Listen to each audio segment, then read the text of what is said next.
Get business done with the new American Express Graphite Business Cash Unlimited card. With unlimited 2% cash back on all eligible purchases, unlimited 5% cash back on flights and prepaid hotels booked through American Express Travel Online, and a flexible spending capacity that can grow with your business, you'll have the confidence to keep building. Apply today and earn a welcome offer of $1,500 cash back after you spend $50,000 in qualifying purchases on your new card within the first 6 months of card membership. Terms apply. Learn more at go.amex/graphite.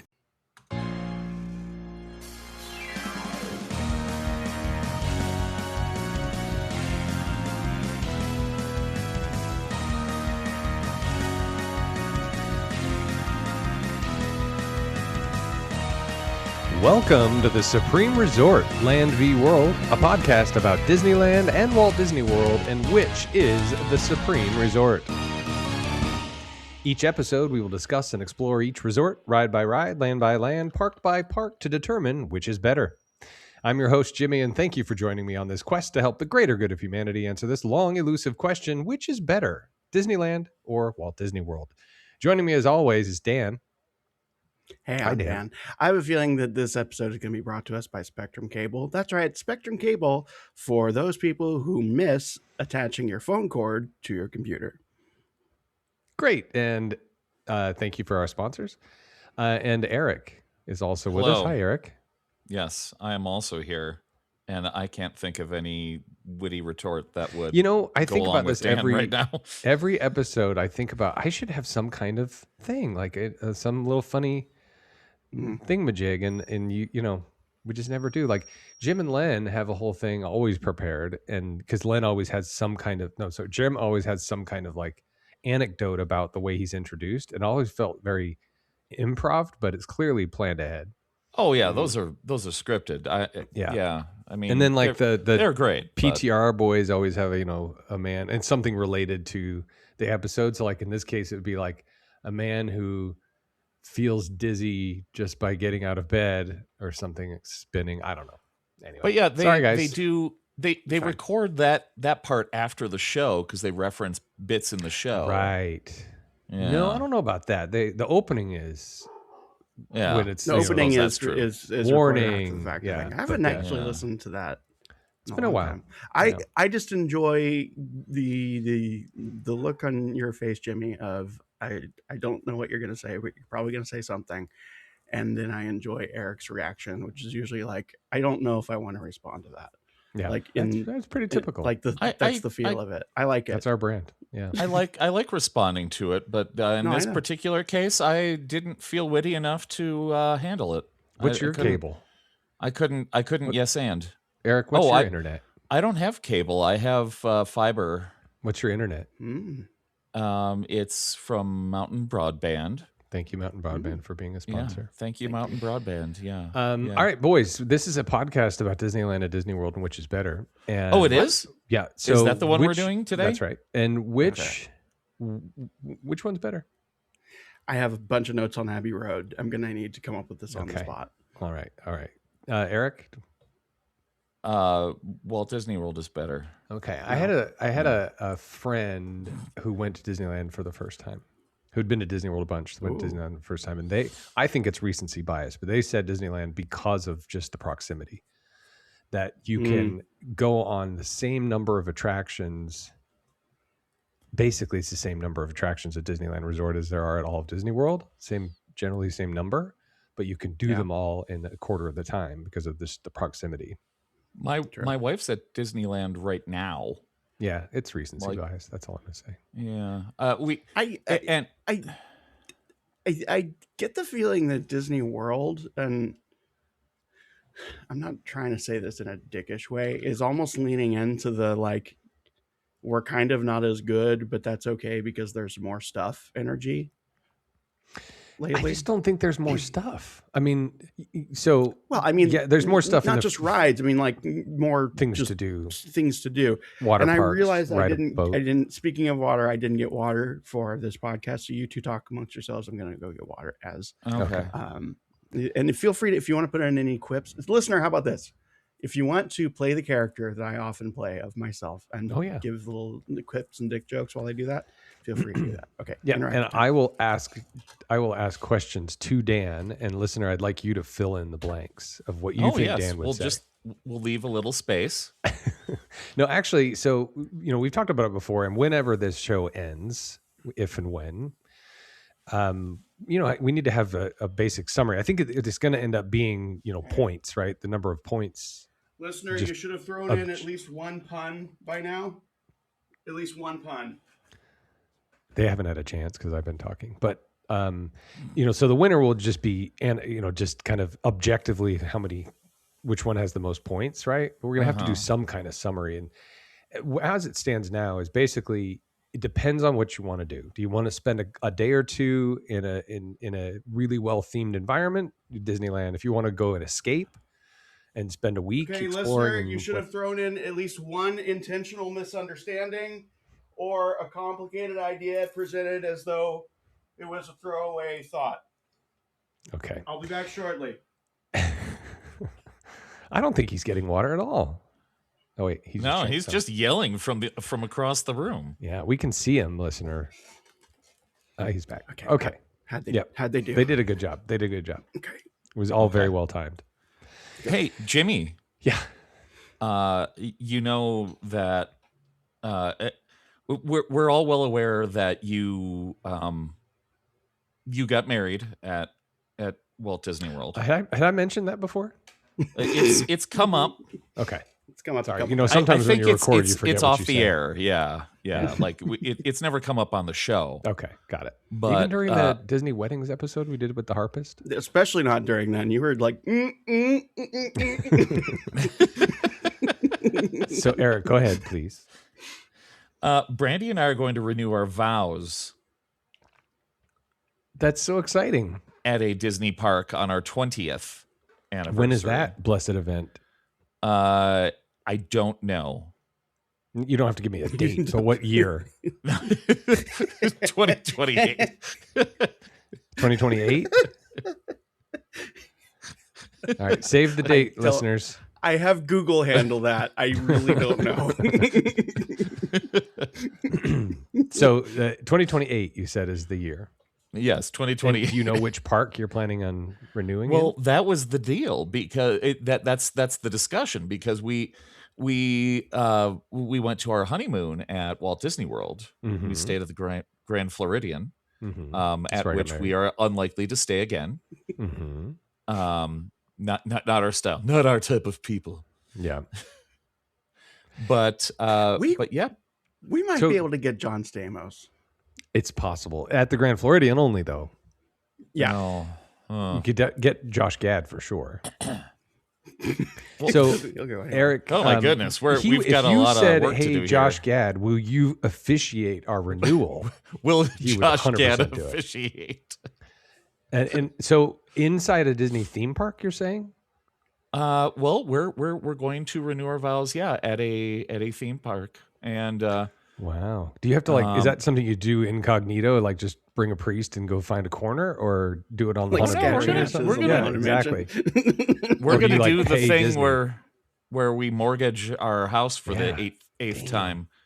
Are we invited? But no. Is the listener invited? That's a real. The listeners are invited. Listen, I'm a listener. Not you two. Yeah, you guys don't listen to the that's show. That's exciting, Eric. But yeah, we're gonna do this at. Brandy wants to go to Disneyland because that's been more of our style. You're lately, West Coasters. It's easier to get to. Well, I suppose. Can I make a suggestion? And you might, for any number of reasons, want to edit this out. Can I recommend that Terrence be the officiant? Terrence, I would love for Terrence to be the officiant. Our friend Mark is probably going to be our officiant. So sorry, Josh Gad, you're out. Yeah, Josh. If Josh Gad is available, well, he's probably then maybe Josh Gad will edge out Mark and Terrence. Oh, well, I hadn't thought of Terrence. I haven't thought of Terrence in a long time. Yeah, I don't talk to Terrence as much as I used to. Listener, think of Terrence, and if you have his number, send him a text telling him we're thinking about him. Yeah, I should do that. Okay. Here, let me do that right now. Let's move on. While he's texting Terrence to let him know that we're thinking about him, I started to say we're a podcast about Disneyland, Disney World, which is better. And as a result, we go to these parks a lot. I haven't been since September, I think. But Dan, what do you have any latest Disney experience trips? Something that you've just recently since we last nothing recorded? that's not like weirdly personal. I think listeners who have listened long term, I think have been somewhat aware of my quest to find good vacation mode for myself, and I think I'm landing on that, which is don't do rope drop the first day if you're doing multiple day, because that initiates like go energy. Instead, just do lazy stuff first and then hold the go energy for the last day. That's great advice. Which is now that I've landed on it, it feels obvious, but that's just very me. I will share that you listeners, you possibly already know this, but DCA has a new rope drop thing where you can wait in like 5 different places instead of 2 or 3.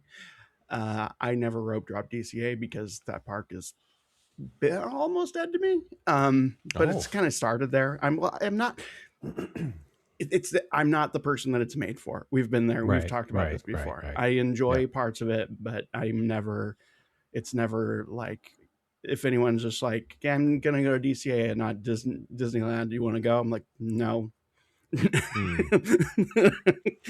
If the whole thing was a giant Mission Tortilla factory, that's a different story. Oh, it'd be awesome. Because I mean, first of all, it'd be impressive just the feat of the giant Mission Tortilla alone. Yeah. Yeah. Would you allow the sourdough factory as well? Well, you'd have to.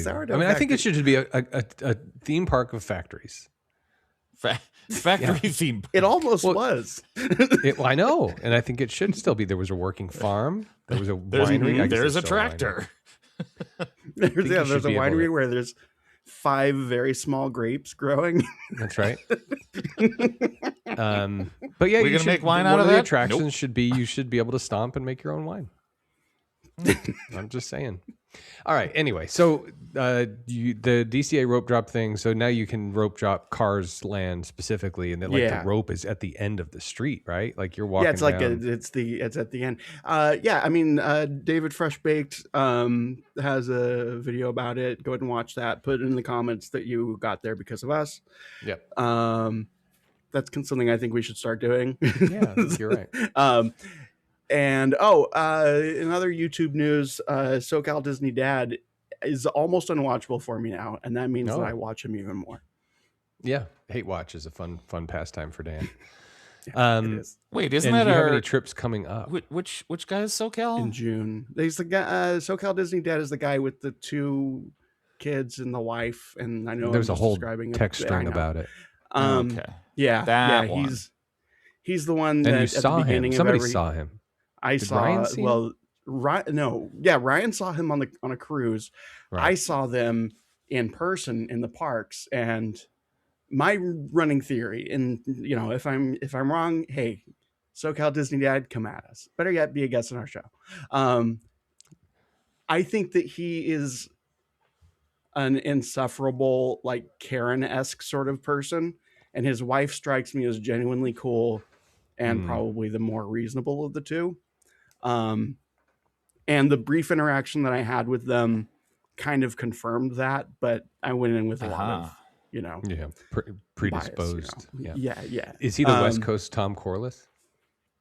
No, he wants to be. Here's the thing. His whole deal is that he's just doing other people's bits. Like he's like Fresh Baked will put out a video, and then like a week later he'll put out his take on the exact same thing, except it's like worse and more wrong.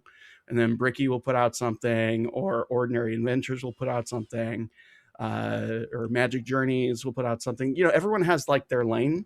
And I think my honest analysis is that all the lanes are taken and he doesn't have a lane. So he's just like kind of rubbing across all the lanes, because you have like Ordinary Adventures, which is like just straight up nerd culture, Bricky, which is like design and like kind of is some depth to it, design speculation. Fresh Baked is like, strategy. Magic Journeys is food. And then there's some smatterings here and there, but that's kind of and Best Life and Beyond is vaguely racist weirdness, if you want that. And So Provost Park Pass is that Provost secrets. is Secrets and secrets, fun facts. and he's just a goofy dude, and I think Yeah. that's like he's kind That of works. getting in. He's kind of in the Adam the Woo lane where you kind of watch it for him, Yeah. But SoCal Disney Dad has no personality. And he's just clearly trying to build his brand. And it makes my skin crawl every time I watch his videos, which of course means that I watch more of them.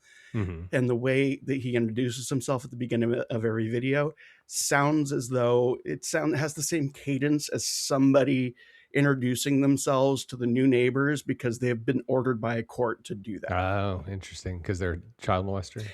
Hey, I don't know if you know this about Park Pass. He used to be in business. Did you know that? Oh, Business.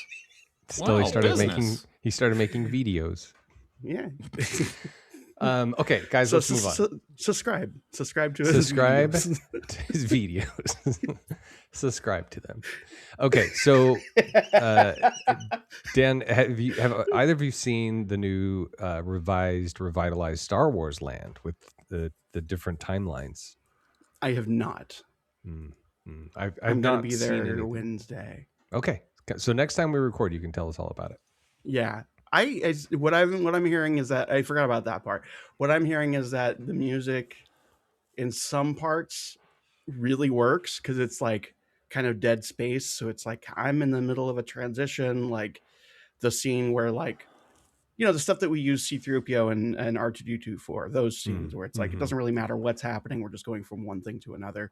And then when you hit the, for lack of a better term, main area of Batuu, it's just nonstop, like Avengers Campus level. Oh no. Yeah. Like just Star Wars, like the main just fanfare Star over Wars, and over again. yeah, just basically that. Yeah. Oh, that's a shame. Where, and I think I watched the Bricky video. Did you subscribe? I subscribed. I'm already subscribed. And he went in through Tiana's Bayou Critter Country area Adventure, and it was like the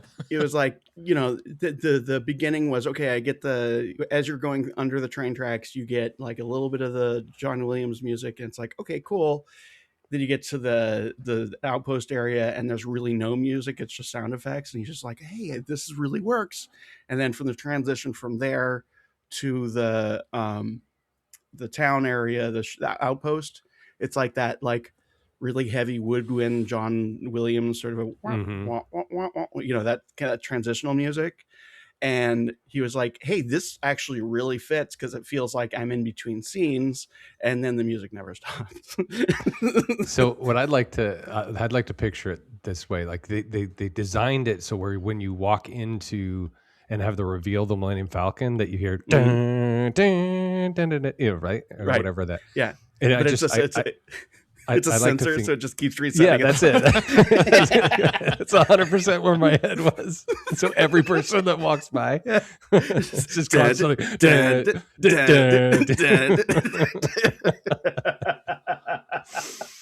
I love it. All right. On that note, I wanted to share. I'm not going to read the whole thing, but I just want to acknowledge. I'm sorry if I'm pronouncing this name wrong, but it's Alina Kaepernick. She wrote us a very, very kind letter thanking us for the show and what it meant to her. And the last thing I really appreciated was thank you for what you do. You probably don't fully realize how many people you're helping and inspiring on a daily basis, but I can promise you I'm one of them. That was very sweet.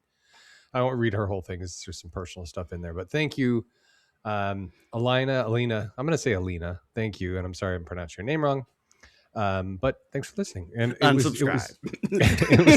it was nice, just basically acknowledging that she appreciates the length and she appreciates the banter. And even though we've been kind of inconsistent, that she's kind of stuck with us. And that seems indicative of our listeners, is that as we gotten a little more sporadic due to life events and whatever, that the same number of people seem to listen. So thank you, Cool. all of you. And thank you, Alina, for your kind words. All right. Excuse me. This show today, everybody, you may be confused by the title you saw when you clicked to download this show. No one's confused. No, it makes sense to me. Today is the case of the currently operating multidimensional spinning rides, CarToon Spin v Cosmic Rewind. So here's how we got practically there. a song. You're gonna Here's have to email that to me when I post it. What's in the Supreme folder under the folder is called Convoluted Spinners. Oh, okay. No, it's okay. not. I see it.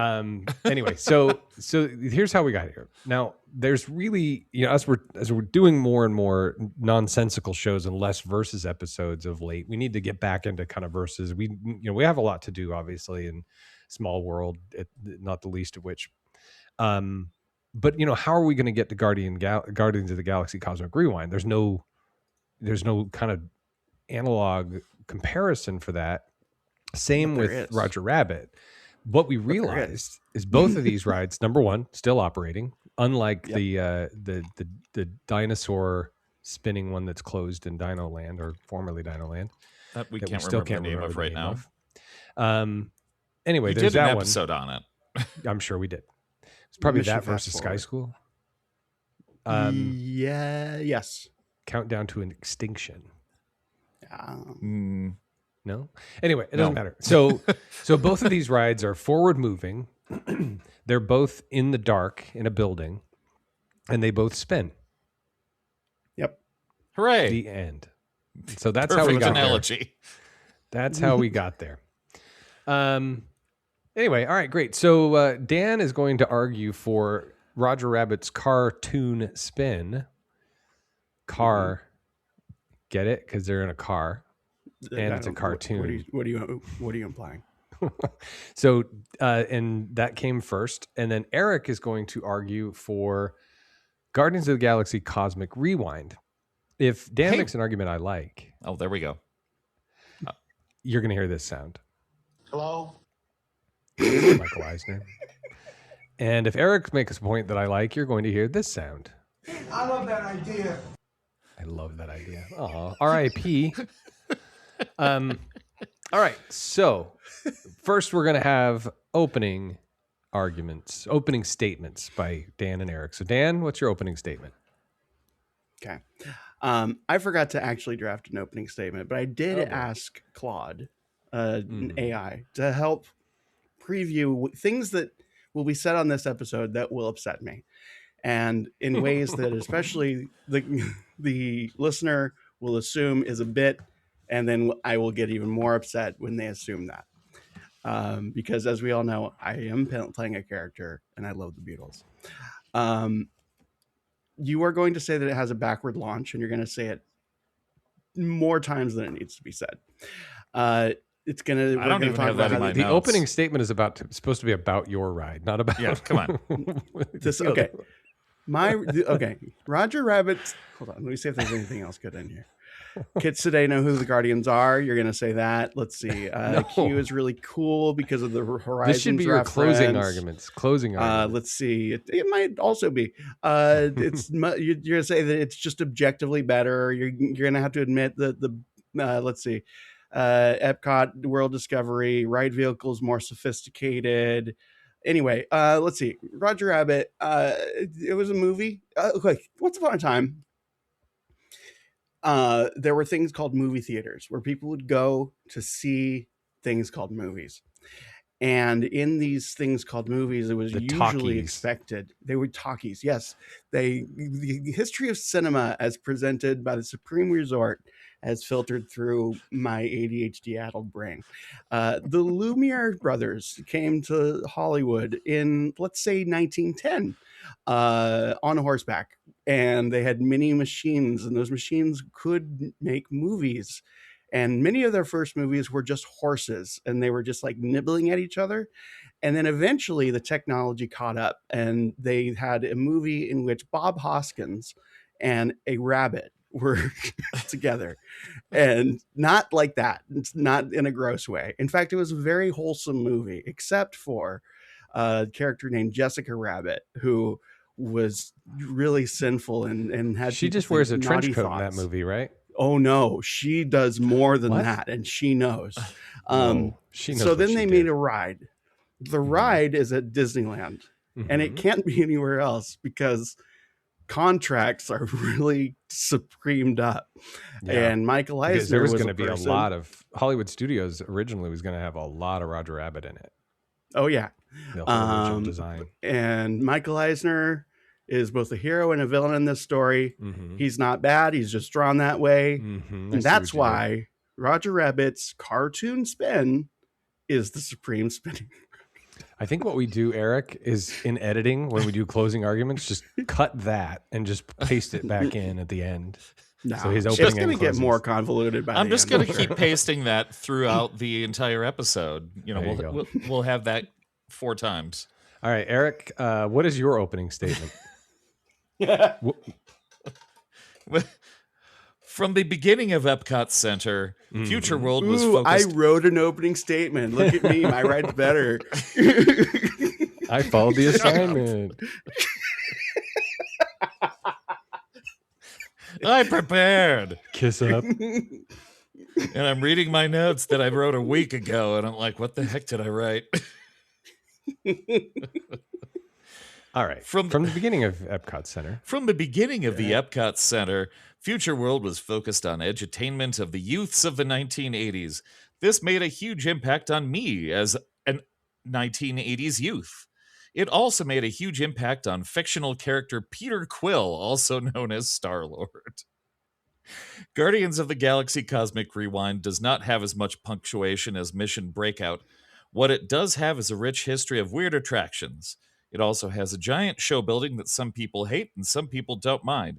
It's also one of the best roller coasters I've ever ridden. Let's discuss.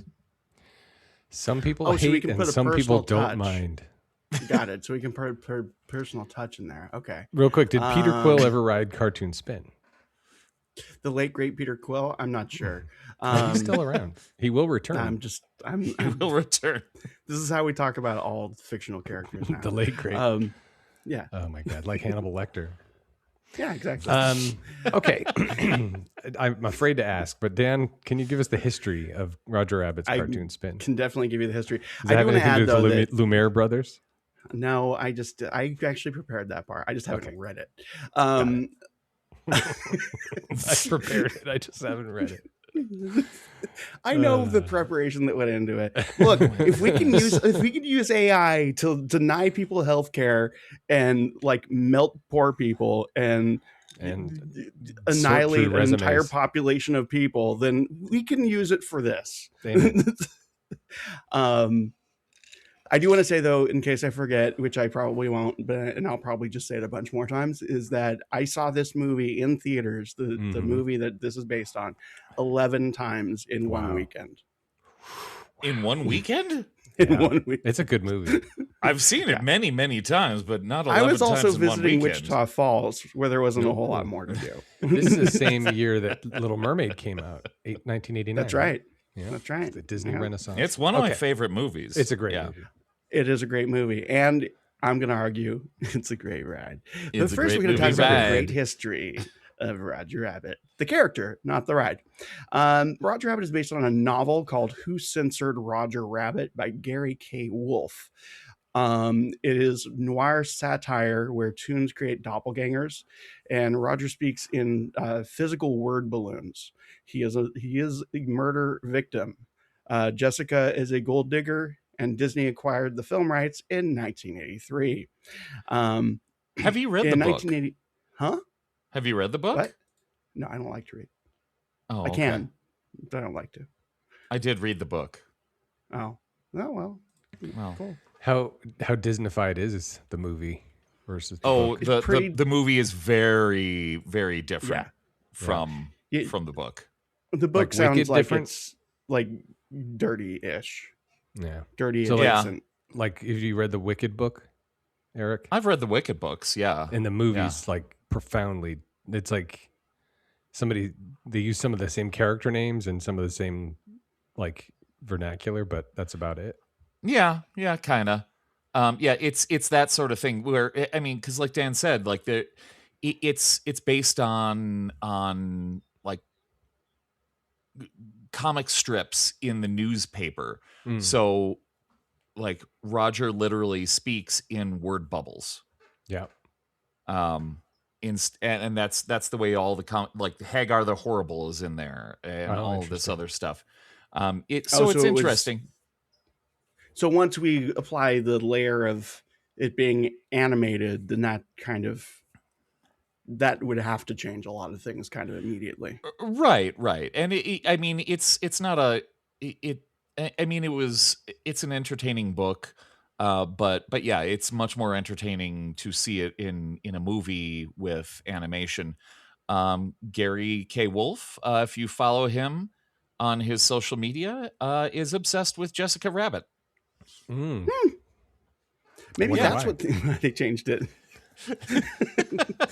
You're like, okay, we haven't gotten there he yet. keeps writing this. Okay, we don't know anything about changes yet. That's true. They don't exist yet.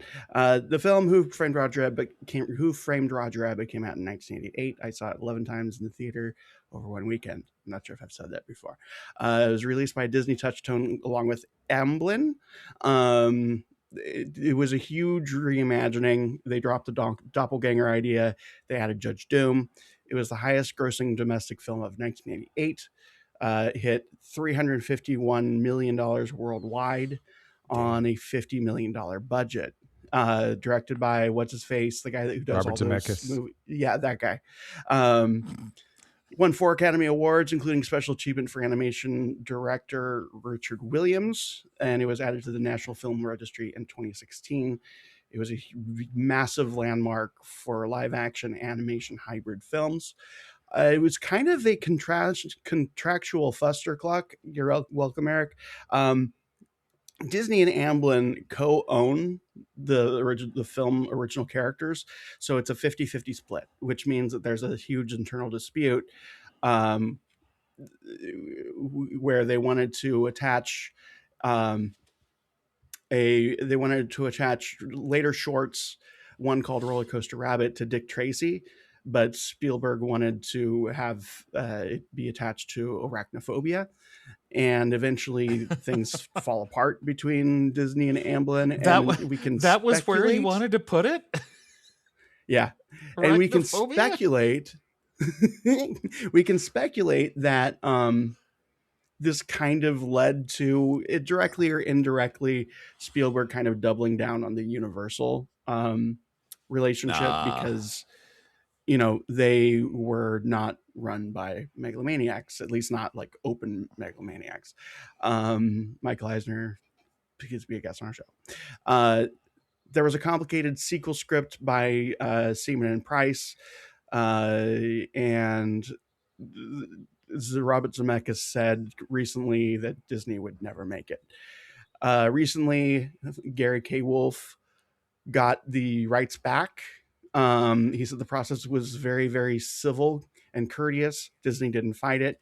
What he got back was actually just the characters, the ability to develop new Roger Rabbit projects, live action Jessica Rabbit movie, based on his novel Jessica Rabbit, Zeria's Business. What Disney Who would kept play Jessica Rabbit in the live action? The Jeans girl. What's her name? Sydney Sweeney. Sabrina Carpenter. Like Sydney Sweeney. Yeah, Sydney Sweeney. Yeah, that's right. Okay. Yeah. Continue. Sorry.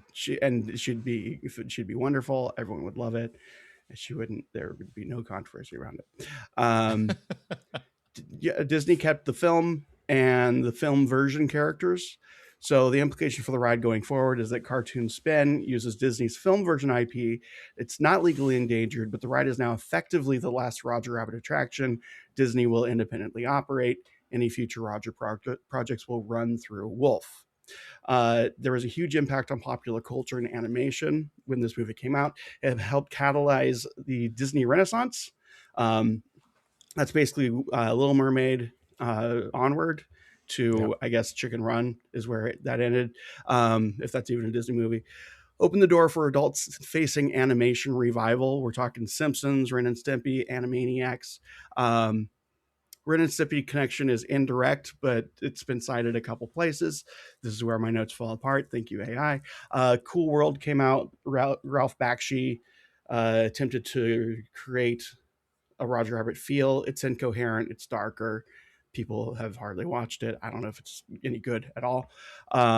I'm going to talk about Eisner's Disney Decade, but I definitely need to get a glass of water if you two want to talk about it. Well, I want to interject with one of the things that Roger Rabbit did. It helped revolutionize animation is something called the bumping the lamp technique. Have you heard of this, Eric? Bumping the lamp? In the movie, Eddie Valiant like swings Roger and Roger bumps the lamp with his head or something like that. Oh, yeah. And the way the lighting effects, like animators hand shadowed every cell to actually show real world things interacting with animated characters, like street lights or headlights, as they kind of slide by or swing by. That was created in Who Framed Roger Rabbit. The bumping the lamp despite technique. it being 2D animation, there was still so much 3D shading and everything on there. I remember watching so many specials about the making of the movie, and how they how the gorilla bouncer throws Eddie Valiant out of the club and all this crazy stuff. I was fascinated by the making of this movie. The tunes impact the environment. Right. The tunes impact the environment, and the environment also impacts the tunes, which is right. That's a huge thing. The bumping the lamp effect. All right, Dan, Disney Decade. Disney Decade. We're talking 1984 to 2005. Peaks around late 1980s, early 90s. Splash Mountain was part of it. Tony Baxter Log Flume, also Breck Eisner development. It was one of the first major post-Roger attractions that proved the Renaissance had legs. Toontown opened in January 24th, 1993 at Disneyland. Concept directly inspired by the movie. Fantasmic, part of the Disney Decade, didn't exist before. It was just a body of water that no one looked at, and it had a huge impact on everything. Dick Tracy is a thing that exists. It did exist. Look it up. It's weird. Westcott was going to be part of it. It was canceled because of the French. And we also had the Paul Pressler takeover shortly after that because of the French. And by the way, French people, if anyone want to be on the show, feel free. We need guests. And that eventually led to Toontown decline. Guests. French guests. Our guests say a French. And Toontown itself got bogged down in weird legal just nightmare. Jolly Trolley shut down in 2003 from safety concerns. The tracks just rusted in place. The land closed nightly for fireworks fallout, which people eventually were like, I guess this is just what this land is now. By 2010s, Toontown was culturally written off as the kids' land, and adults avoided it. And then more recently, Mickey and Minnie's Runaway Railway opened in Disneyland. I promise I'm getting to the ride soon. Full reimagining of the land itself. It was kind of a risk to put Mickey and Minnie's Runaway Railway in there because it had kind of half negative reception due to it replacing, I know I said due to, the Great Movie Ride at Disney World, and people were kind of upset about it even existing. But they doubled down and they said, we're going to do this. And they revitalized the whole land. And ever since then, people have kind of arrived and gone, oh, I guess I did care about this land. And it's actually really nice to see. Jessica Would it surprise Rabbit, you, Dan? Would it surprise you to learn that Paul Pressler is now the chairman of the board of eBay? No, not one bit. That's a perfect eBay, fit. huh? There you go. Yeah. I was expecting you to say Enron. So let's see. I have ride development. Toontown was something that they were developing based on the success of the movie in part, and so they needed an e-ticket. It opened with no anchor ride. It was just Gadgets Go Coaster and walkthroughs. Some anchor projects considered were Winnie the Pooh. They got a decent way through the development. Wouldn't have fit there. Little Mermaid also wouldn't have fit. They find that neither really had the temperament for what Toontown needed. Eisner personally championed Roger Rabbit as the anchor. Tying it to the movie history, there was an unbuilt Roger Rabbit's Hollywood. There were pre-existing plans for a full Roger Rabbit themed area at Disney MGM Studios that was never built.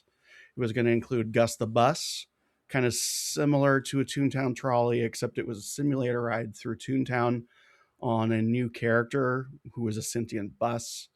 Toon Coaster, based on Roller Coaster Rabbit short. Baby Herman's Runaway Baby Buggy ride. Guests and strollers as stunt doubles. Okay. Benny the Cab ride eventually evolved into Cartoon Spin. By the way, Cartoon Spin is a play on the word cartoon because you're in a car and you're in Toontown. Yes. Oh, okay.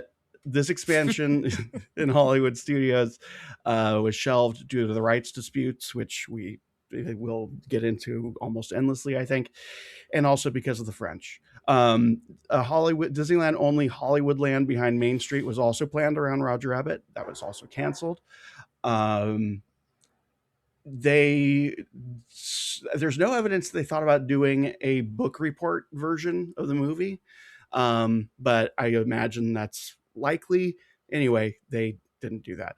The ride system itself is super interesting because they wanted to make something that was unique and would lend itself to the wacky, zany world of tunes. So on a whim, channeling full Imagineer energy, I forget what I called it, and never mind. You know what? Don't listen to what I just said.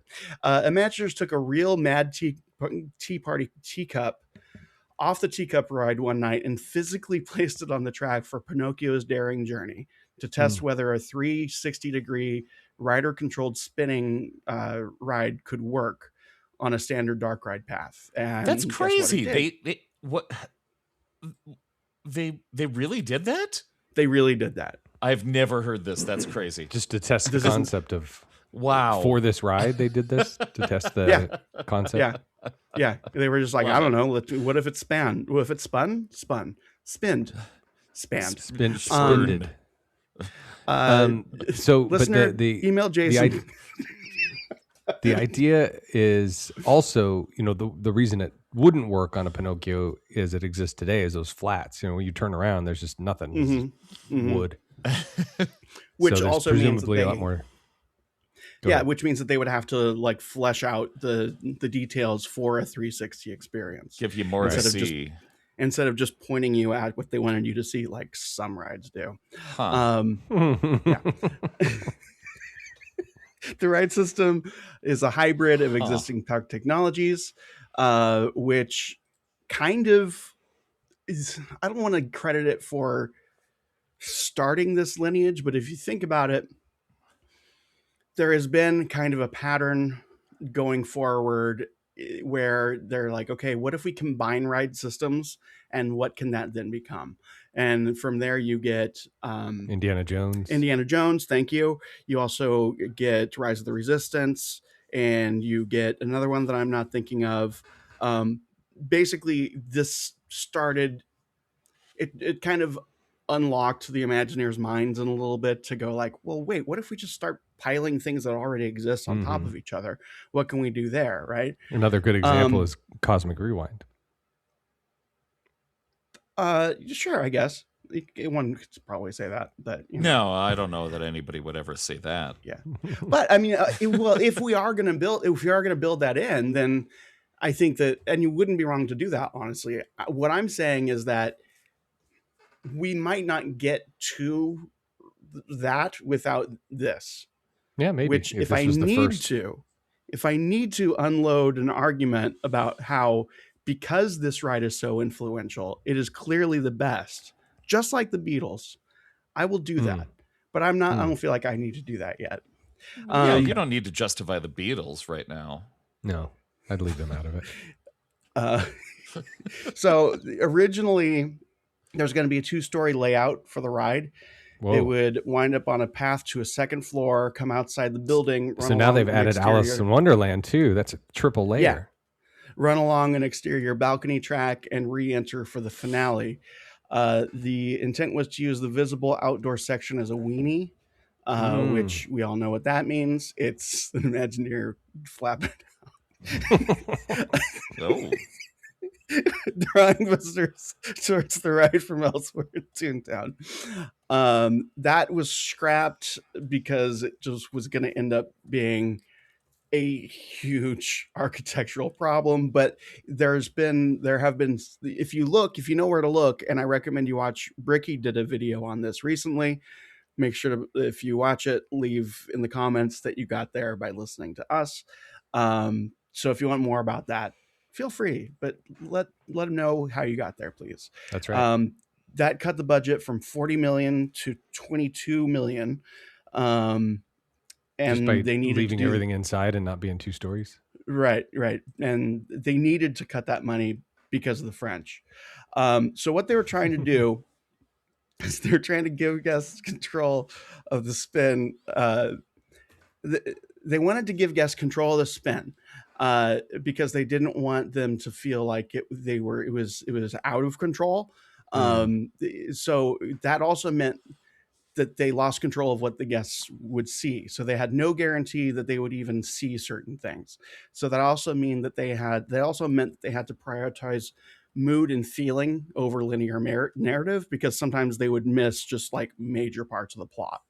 So the whole thing is tone over plot, which I guess might be part of why I like it so much.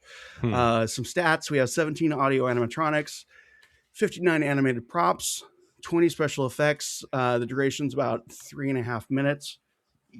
So basically this has animatronics, which is really good for this argument. There's some Imagineer cameos in it.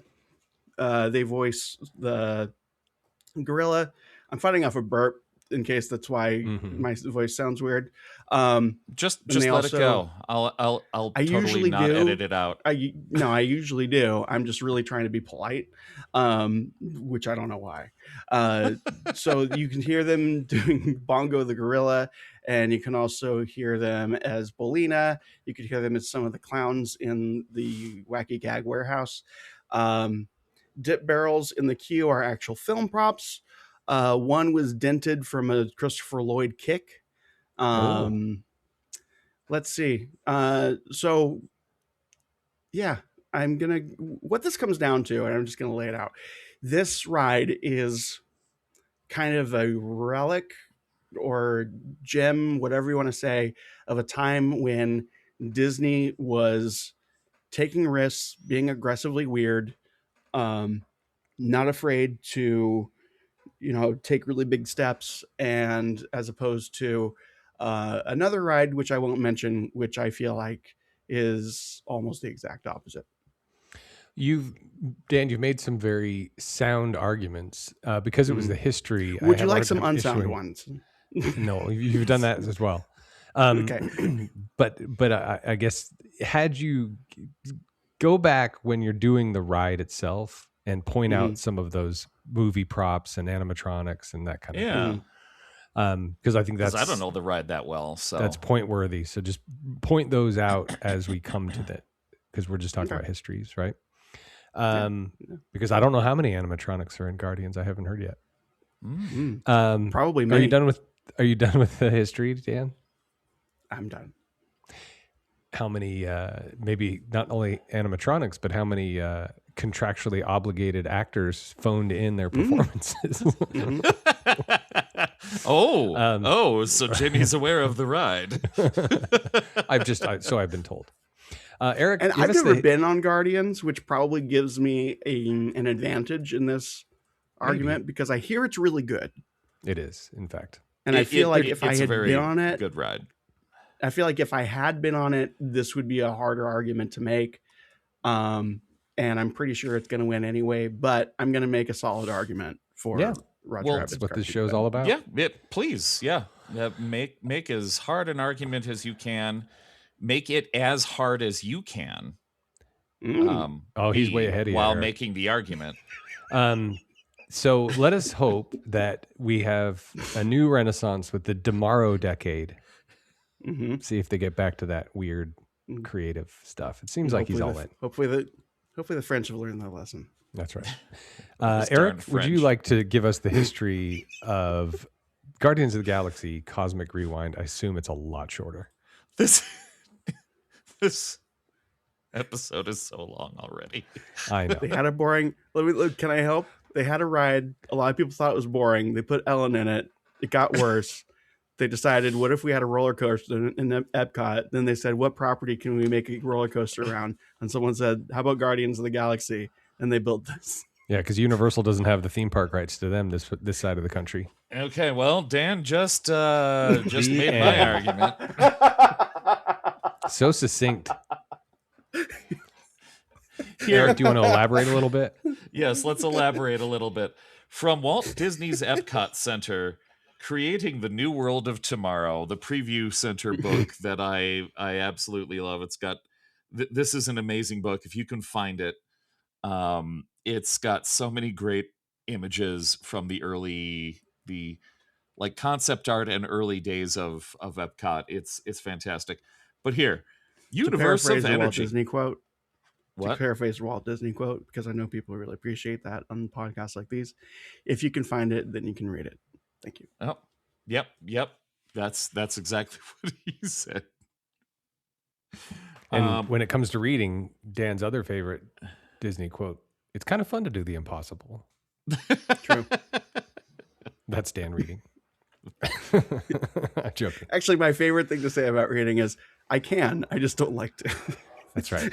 I feel the same way. But why? Yeah, continue, Eric. All right. Continue the reading universe your dumb of book. Like a nerd. Show off. Nerd. Shut the damn up. You reading a book. Read it. The Universe of Energy. See, I can't read either. Universe of Energy, presented by Exxon. No the problems building, here. shaped like an enormous triangle with the apex toward the ground, seems to rise out of the earth in a great swoop of silver and gray. With its unique architectural shapes and clean lines, it makes a dynamic statement, as well as it should. It houses the Universe of Energy.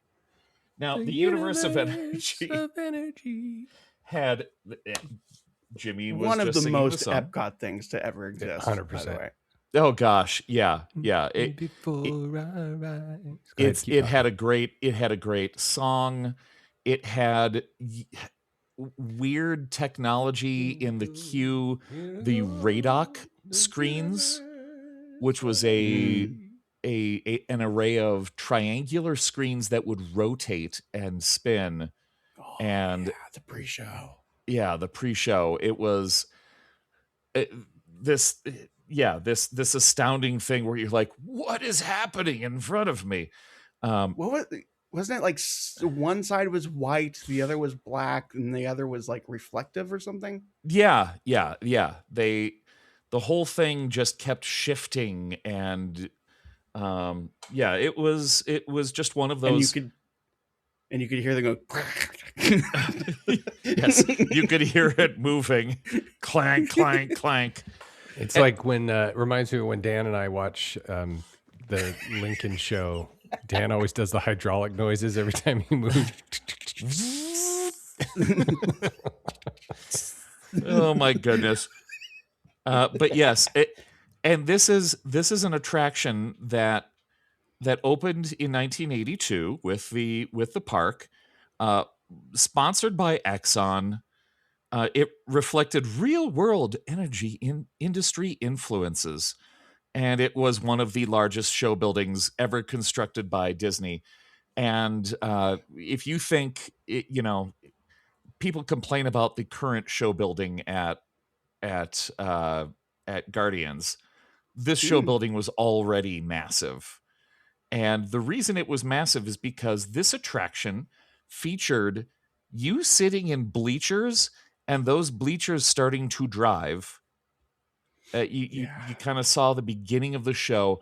The bleachers would start to drive through the show, and this show was 45 minutes long.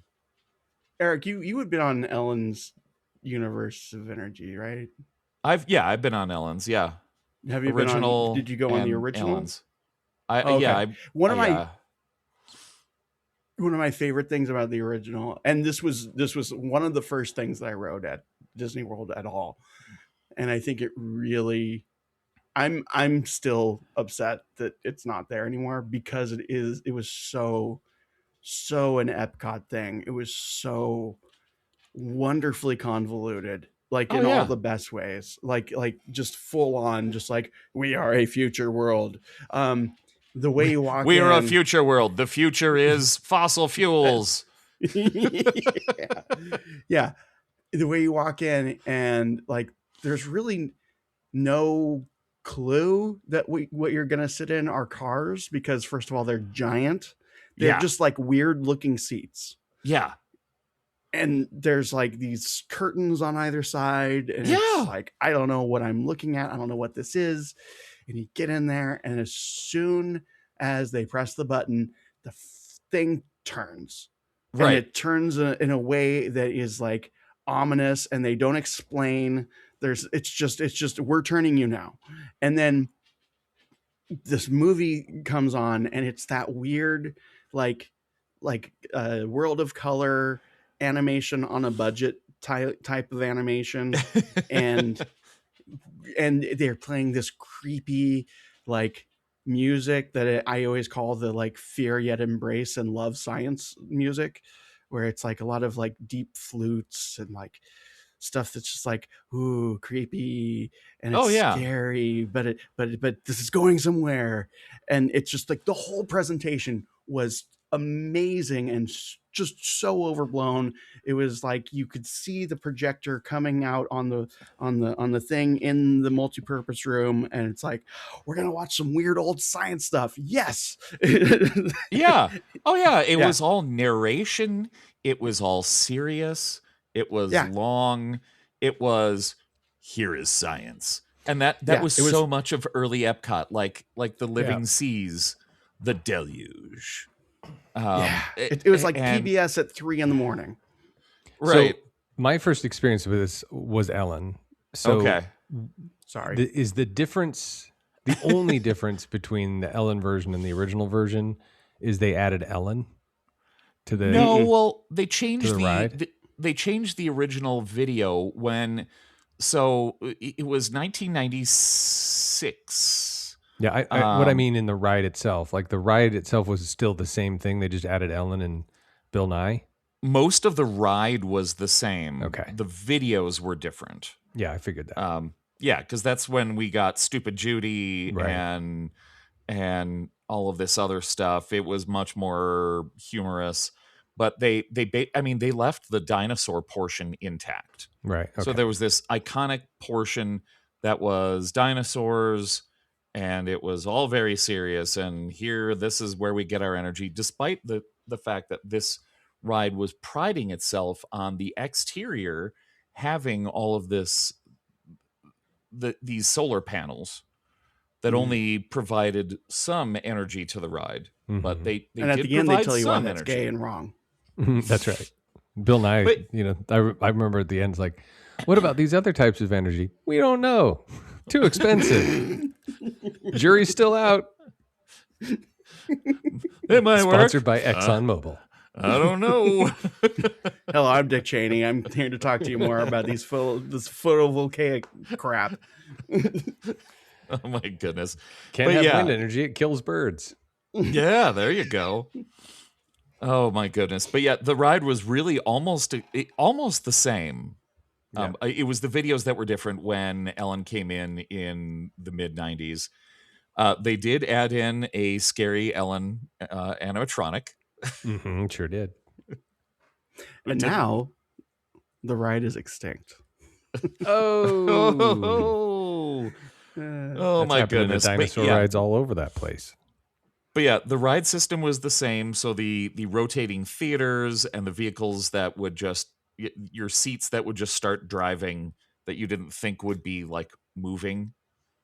It was trackless too, wasn't it? Yeah, it was. Yeah. And so, listener, if you hadn't ever experienced it, it's the same technology as was the Great Movie Ride, right?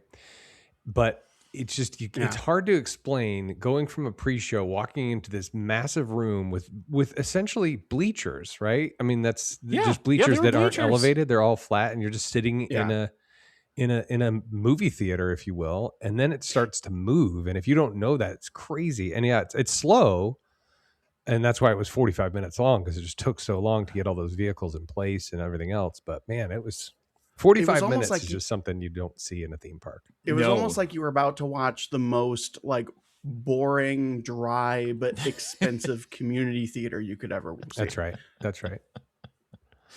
There were benches that moved. Yeah.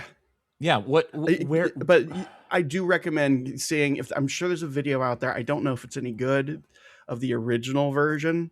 Just, it's just, if you love that early Epcot energy of like, this is terrifying, but you have no choice but to embrace it. That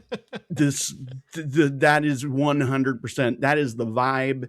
No other attraction hit it so well on so many great notes, because this is a company. Well, think about it. They know that they're an evil company. Like, they've known that they're an evil company from the very beginning. Exxon, so of course, not Disney. Yeah, Exxon. Well, debates open on that. But it's like they know you're coming in with baggage, and I feel like tonally they almost had to say like, "Okay, welcome to the heart of the evil thing. We're going to tell you why the evil thing is actually your only choice. And now here's animatronics." Right. There's a dinosaur. Aren't you entertained? Yeah. So don't you wish you could burn that thing in your car? It's been an hour and we haven't even started talking about the ride yet. Oh, okay. Sorry. Okay. So yeah, then they put Ellen and Bill Nye in there. There. The end. I really enjoyed it.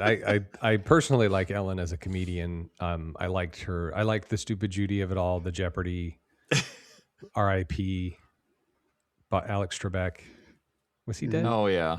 Yeah, let's say yes. Alex Trebek, Bill Nye the Science Guy. I enjoyed it, and that was my first experience with it, and it was the first time I'd ever been on a vehicle like that. That's before I rode the Great Movie Ride. But we just don't. We're never going to get that again. Like, even the Tiki Room used to be 20 minutes long, and they cut out a whole section. And this I guess generation, or I guess it's really more about Disney wanting to get people to the next thing and buy more stuff. Yeah, there it is. It was fun in an old school way, like that was, you're right, Dan, that was old school Epcot. Yeah, that was the promise of old Epcot. And so to make an argument for those long things, and I promise this won't itself be long, but like those kinds of things helped the operation of a park. And if you don't have that, like in DCA, for example, if you don't have those people eaters where you can actually have like, there's 5,000, I'm overshooting, but you get the idea. There's 5,000 people in this building currently being entertained for 45 minutes. They can't be anywhere else. That's right. So like, if you have one or two of those things in a park, it really helps with the flow. And that's why something like a Tiki Room or like a Country Bear Jamboree or whatever, those are essential. It was part of the design of these parks. It's an essential part of it. And the more we go away from it, the more it adds to the, for lack of a better term, fustercluck of the experience. You know what I'd like to see as an experiment? I'm sure somebody's done the math. It's a little bit of a tangent, but I would like to see, sometimes they have like throwback things, throwback jerseys, throwback this, whatever, and like throwback logos on cereal boxes and things. I'd like to have a throwback Thursday at the Disney theme parks where they eliminate all Lightning Lane. Have the exact same amount of people that would have been there with Lightning Lane, and just today there's no Lightning Lane. Both lanes are open for everybody. And what happens to the crowd level? So looking back at like 2020 when the parks reopened. Yeah, exactly. Well, that was skewed because there weren't as many people in, reservations and all that. But it'd be interesting to see if on any given day there's 40,000 people at Disneyland on Wednesday with Lightning Lane, the same number of people go on Thursday. What happens to how crowded it feels? You know what I mean? Mm-hmm. I suspect it will feel a lot less crowded. I feel like it would be something like, okay, Jungle Cruise is Jungle Cruise is like my measure of how busy it is there. Yeah, Jungle Cruise is always going to be about 25 minutes, but that also means that like Indiana Jones next to it won't go over 30, you know? Mm-hmm. Yeah. I don't know. Anyway. I've waited a lot longer for Jungle Cruise sometimes when it starts going upstairs and. Oh yeah, me too. I'm with you on one of those. Eric, are you finished with the history? Yeah. Can we take a quick break because my dog keeps hitting me with his face, which means he needs to go pee. Well, while you're doing that, I'm going to read to the audience the lyrics of the song "Energy" from the Universe of Energy. Here we go. You go with your dog, and then we can. Okay. Listener, this is just to sum up the history of Epcot portion of old Epcot. Energy.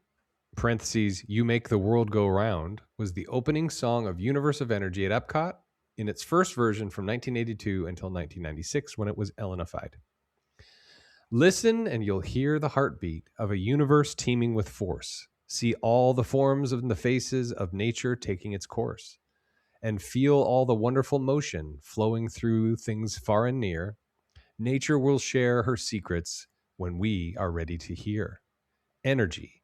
These are a few of your faces, glowing in timeless places, bringing our lives new graces. Energy. There is no living without you. We must keep learning about you. Now is the time to find how to. Energy. You are profound. You make the world go round and round. You make the world go round. I was trying to find creepy science music, but yeah, it's too late. Anyway, that was fun. It's a fun song. It's not Debussy. But then there's another song. Go ahead. There's another song that the Universe of Energy. That's a different song. This one's That's when the neon people. Yeah. That's when the neon the laser people were. There's no good creepy science music.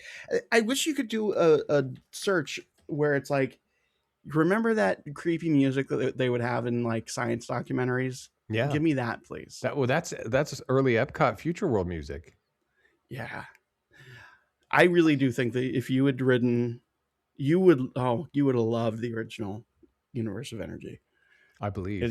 It's wonderful. And I guess the trackless thing was there was like a single wire down the center of the thing that it would just follow. It wasn't RFID. It was like magnetic almost. Yeah. And okay, I think that's Universe the same of Energy. Thing. Yeah. Also commonly referred to as Feel the Flow was the finale theme song for the Universe of Energy. Feel the flow, here we go. Through the Universe of Energy. Feel it grow, see it glow. It's the Universe of Energy.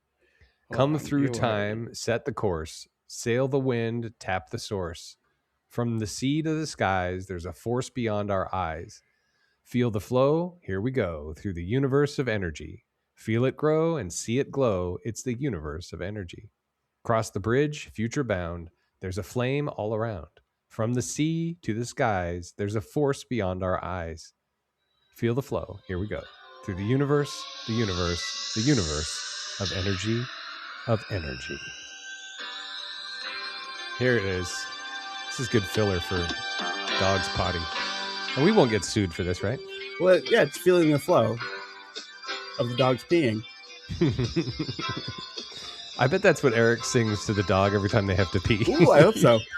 Feel the flow. For those of you who love audio directly from a person's phone, here you go. Here it is. See it glow. It's the universe. There we go. Of energy. Come through time. Set the course. Ooh, I Sail have good news in, since we're tap filling the time. shore. Yeah. I passed a cognitive test that my doctor gave me. Oh. Banana, apple, TV. Yeah.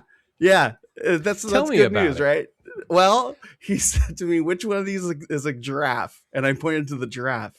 Yeah. And the other animals were a smaller giraffe, a giraffe with a shorter head, a shorter neck, a swimming giraffe, and a flying giraffe. And I pointed to the one that was a regular giraffe, and he was like, "Okay, next one. I'm going to give you a series of numbers. You tell me what happens next." So it was 5, 6. Really? And I said 9, 10, 11. It's like, good job. Wow. You know, Dan, if you pass that 2 or 3 more times, you could be president. That's right. But that would also mean that my doctor would need to see that I need to take it 3 or 4 more times. Yeah, that and I says don't know, more than that's an awfully high bar. That's right.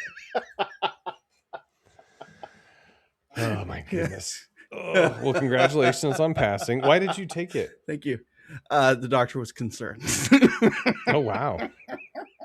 What did you say or do that would? Well, what he said is, "Sir, I'm He worried listens to that the you might podcast be," clearly. He said you might be too mentally aware. I think you might be too much of a genius. We need to give you this test. Wow. And I said, "Oh, okay, thank you." And so they offered to wheel me over, but I said, "No, I like the way the paper flaps in the back and my exposed butt it tickles my exposed butt as I walk there myself with the IV drip connected so that the bruises on my hands don't show." Oh, interesting. Yeah, we're working on. Wow. All right. My doctor said the bruises are too attractive. So that's it. Ooh. I missed out on something. You could maybe leave it in. We went through the lyrics of both songs, Energy and the Universe of Energy, Feel the Flow.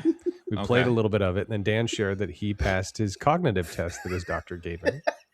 And we said if you pass 3 or 4 more times, you could be president. Ooh. Yeah. And I said that my concern there is that my doctor might not be concerned enough to give it to me 3 more times. That's right. All right, let's speed this along. I only got so much more bandwidth. Okay, everybody. Speaking of bandwidth, if you want to feel that feeling all the time, Spectrum Internet, Spectrum cable. Okay. Your attention, please. And we're back. Okay. Now, let us talk about the ride. Dan, let us explain Roger Rabbit's cartoon spin. Well, no, Q. Okay. Sorry, Q first. Yeah, I need to do this to you because the queue is long. So okay, here we go. What's supposed to be? It's the backstage of Maroon Cartoon Studio, a working animation studio where tunes are contract actors. Guests walk through loading dock dressing rooms. I mean, this is the reason people. This is the reason people tune in. You don't have to go fast on this part. Yeah, come on, Dan. Okay. Yeah, eloquence here. Yeah, and then so part of it is you get scenes and details. You see Bongo the gorilla. So this is backstage at Maroon Cartoon Studios. So first of all, here's what happens first. You look at the building and you're like, somewhere in between. Somewhere between these two modes. No, we're getting there. And then you're like, 45 minutes. That's crazy. It looks like there's no minutes. That's right. And then you walk in and you're like, this is such a short line. Then you walk like 10 feet and all of a sudden it's like, oh, okay. But surely this isn't going to be the longest ride of my life or longest line of my life. And no. So you go through the back alley of Maroon Cartoon Studio.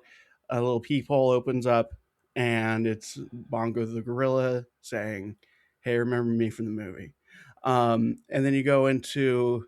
You also see Kathleen Turner's. You hear Kathleen Turner's voice behind frosted glass. A shadow moves.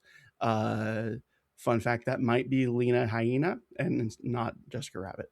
As you go through actual film props of dip barrels, there's Toon Patrol shadows in the upper window, plotting to dip the city.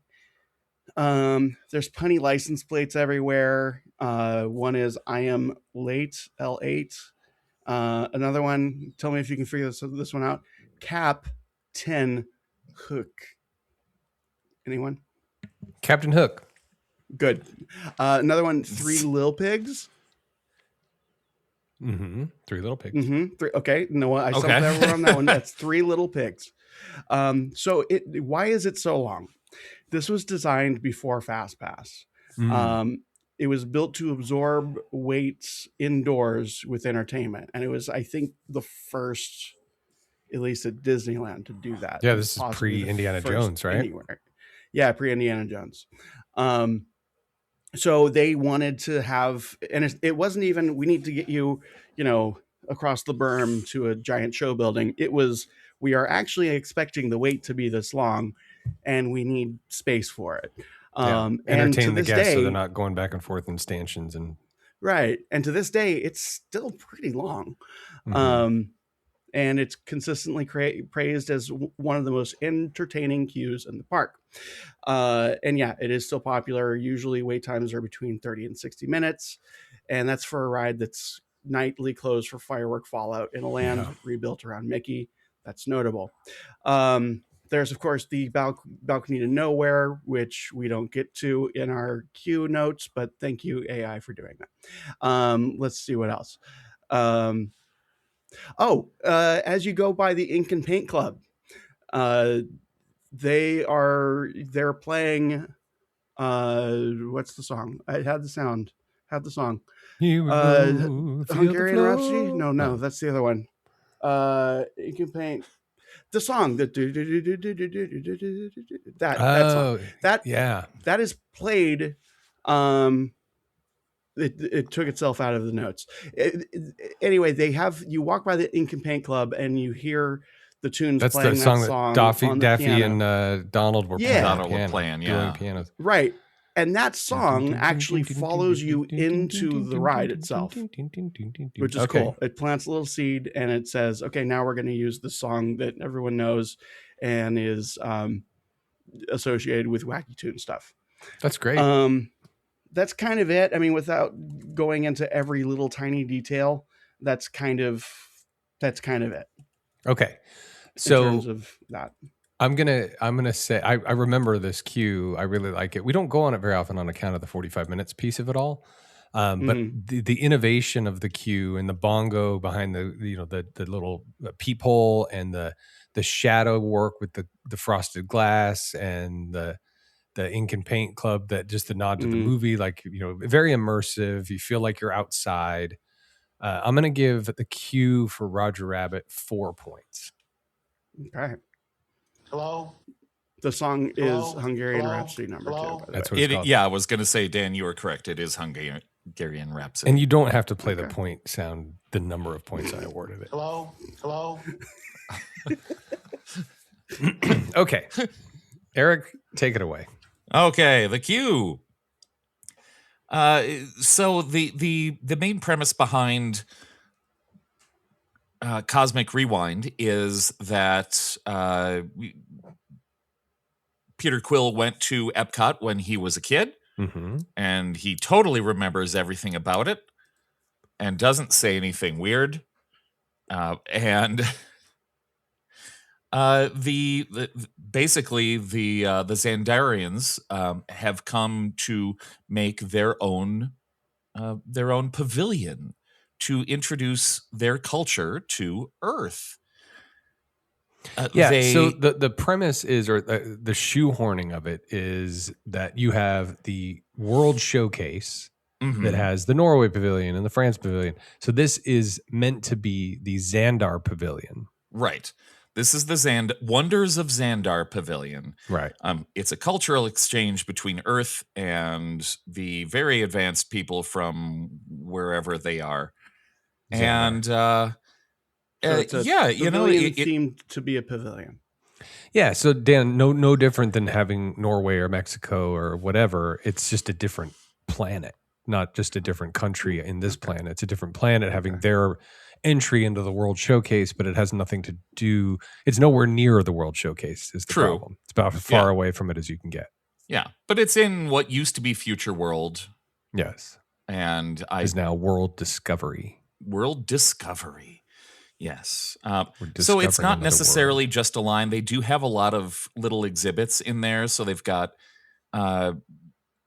murals of, and it kind of reminds you of your museum experiences where they've got these little dioramas of Xandar and things that you remember seeing from the first movie in particular, where we actually see Xandar. There is a whole section in the center where when you first walk in, where they're talking about the the Big Bang and the beginning of the universe and how our planets have evolved similarly. There is a lot about the Nova Corps. They have exhibits about the ranks of the Nova Corps from the movies. They've got uniforms. They've got they've got all of these big monitors where people are talking to you about Xandar and about the Nova Corps. That makes it feel like this is them literally telling us about their culture. There's a little bit more about the Guardians because in some cases the Nova Corps don't get the details right about Earth, and we start to see the Guardians of the Galaxy showing up in things, and they're talking about how they're the Guardians of the Galaxy. Look, they've saved us so many times, and there's like news reports and that sort of thing. Right, yeah. So I'm skipping ahead a little bit, but I'm getting more and more sort of feeling that one would argue that the Matterhorn is to Expedition Everest as Space Mountain is to Guardians. But the more we're talking about this, it feels like more of a spiritual successor to Roger Rabbit. Because if you think about the queue and sort of the immersion into that environment, your experience in that environment, and had they had the hologram technology they have in Guardians, that back then that would have been the shadow on frosted glass, right? Because they wouldn't have had screens or whatever.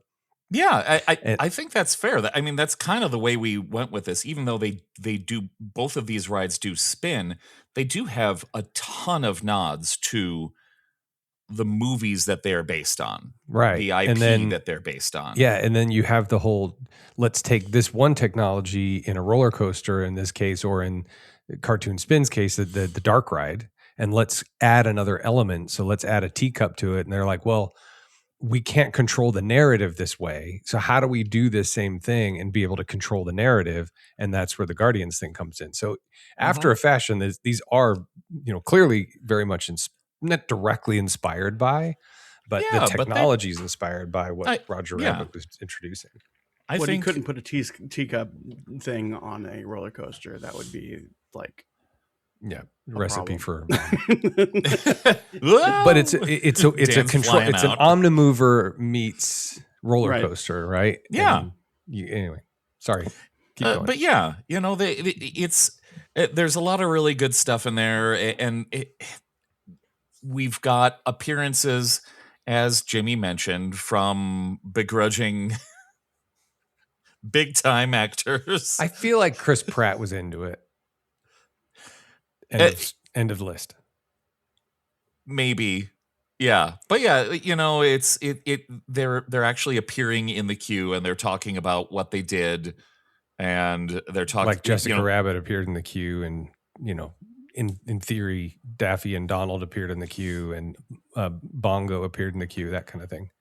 Right. You know, it's the characters you want to see. Yeah. And they're actually there, and they're on, well, they're not actually there. They're on video. There are no animatronics on this anymore. Sorry, Dan, but I'm not the one. we'll get to the actual ride, but yeah, you know, there's a lot to see in the queue, and if the queue is moving, if you're moving at a normal pace, you can take some time to kind of take it in, and it really does feel like an old museum. It does. It feels very much like a museum. And what's interesting about that is that I don't love museums. You know, we go to them and I appreciate what they are, but they just don't speak to me. And I'm immediately put off by it. You know what I mean? Yeah, there's stuff to look at, which is nice. You know, thanks Roger Rabbit or rides like that kind of give you something to do while you're standing around. But I don't care. Oh, I don't know that I care about the Xandarians. I loved the old museum vibe of like miniatures, and yeah, they did a great job. And I'm not saying it's bad. That's a me personally. That's my thing. I love museums. It is interesting, and this isn't okay. Yeah, this is me trying to win the argument, but it's not purely that. It's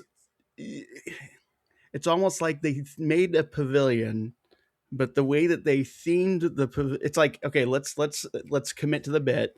The Xandarians come and they build a pavilion, and one might wonder, okay, well, if they were to do this in World Showcase, would we still have Universe of Energy, and would World Showcase actually be more dynamic and interesting? But I'm not going to go there. Oops, I just did. And it's almost like the pavilion that these Xandarians built was like the most boring Epcot World Showcase pavilion. Yeah, it does feel like that. You're right. But it fits. I mean, think about Universe of Energy. Yeah. Yes, we'll get to the area impact, I think, but the whole museum of it all is very well executed. It's so well executed that I'm put off by it because it's a museum. Because you're like, I don't want to see a museum. Like when I go to a museum, we do a lot of national parks. We do a lot of travel. And we always go to the visitor center, and the visitor center inevitably has some kind of museum-y aspect of whatever that thing is. And the first thing I always want to do is go see the video. I want to watch the video of this thing. Tell me the story of it. I don't want to look at artifacts. Yeah, go sit on the bench and watch the video. Here's some dumb tree. Here's the animal that doesn't exist anymore. But anyway, so then Eric, we move to the good part.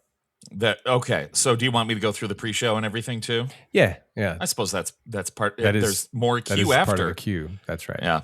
So the pre-show, the good part, as Jimmy says. Unless you had more about the museum that you wanted to get to, I'm not trying. No. I like the way it's set up. They're really leaning into the concept to say, here's our culture. Here's the security force that we have, and here are the types of ships we have, and here's here's a diorama of one of our cities, and all that good stuff. So I like that. They go through all the ranks of the Nova Corps, like you said. It's very well executed. Clearly, James Gunn was involved in some capacity. Oh yeah. But then we get to the pre-show. So you get to the first pre-show, which has Glenn Close as Nova Prime. She explains the purpose of this pavilion. I can no longer watch this without realizing that she's looking off into the corner at a teleprompter. But props, she was not under any contractual agreement. No, she didn't need to do this. So it's great that she's there. I mean, this is one of the greatest actresses. I'm going to interject a point for low budget Meryl Streep being in this. Low budget. You can't call Glenn Close low budget Meryl Streep. We already talked about this. We've done this, yeah. I love that idea. And she's not Meryl Streep. She's not Meryl Streep. I do sometimes get them confused, but I love Glenn Close. But yeah, she's very formal. It's structured. You know, she's talking to you about what's happening here, and then then we switch to Terry Crews. We move into a new room. Right. Oh, we no, move not yet. into a new room. Not yet. Terry Crews comes on before we move to the new room? Terry Crews comes on before we move into the new room because he comes up and that's where he's doing the, what do they call themselves? Epcottians? No. So it's Glenn Close's room. Then the light wall turns into a wall again. It's not a screen anymore. Uh-huh. And then you move into the room and he's trying to figure out what they're called and you got to let me know when they come in. No, it's still in the same room. Is it same room? Yeah. Okay. Yeah. Because the next room you see him after the transformation, but yeah, Terry Crews is like, well, what do they call themselves? Epcottians. Welcome, Epcottians. Epcotarians. Yeah, and that's when he's like, you got to tell me when I'm on, and you see, you get to see two famous people doing a thing. Yeah. By the way, point for Terry Crews because he's fantastic. Oh yeah, it works great. I love that idea. He's super fun. So then you go into the next room and you have to basically stand in the center of the room. Yes, this is a fantastic effect. Oh my goodness, it's so good. You go into a room, it's like a teleportation thing, Dan, and you're going to be teleported up to their spaceship, which is above Epcot in space. Right. Yeah, well, I have a portable hull, so whatever. Oh well. So you stand in the middle of the room, and they tell you to look up at the lights on the ceiling. So it's kind of it's reminiscent of Flight of Passage, where where they're flashing lights at you, so you can't see the walls move. Right, Mm-hmm. and suddenly the walls disappear. And you're on a spaceship. Teleported, Eric. Right. You've been. That's right. They disappear because you got teleported. Yes, you disappear. That's why. Yeah, that's right. Yes, you disappear and you appear in a different place. Mm-hmm. So they flash a bunch of lights, so your eyes kind of need to adjust to that light. They turn all the lights off so you're still kind of blinded by the light, revved up like a douche. And if there's ever a fly in that room, Dan. if there's ever a fly in that room, it's a whole different ride. Right. Sorry, go ahead. Anyway, so you blinded by the light, and then so you don't see the walls wrapped move. Up like a deuce. I know that's what I was trying to say, and Dan cut me off. Oh, sorry. I'm sorry. Except I said revved up like a douche because that's the real lyrics. Okay, so tell us where do the walls go? Do you know how this works? I don't actually. Dang, Eric. But Paul, I don't want to ruin it. Oh, okay. It's such a good effect. It's so quiet. Quiet and you fast. Don't hear anything because they're of course blasting music and sound effects at you, but it's so fast. It just goes up.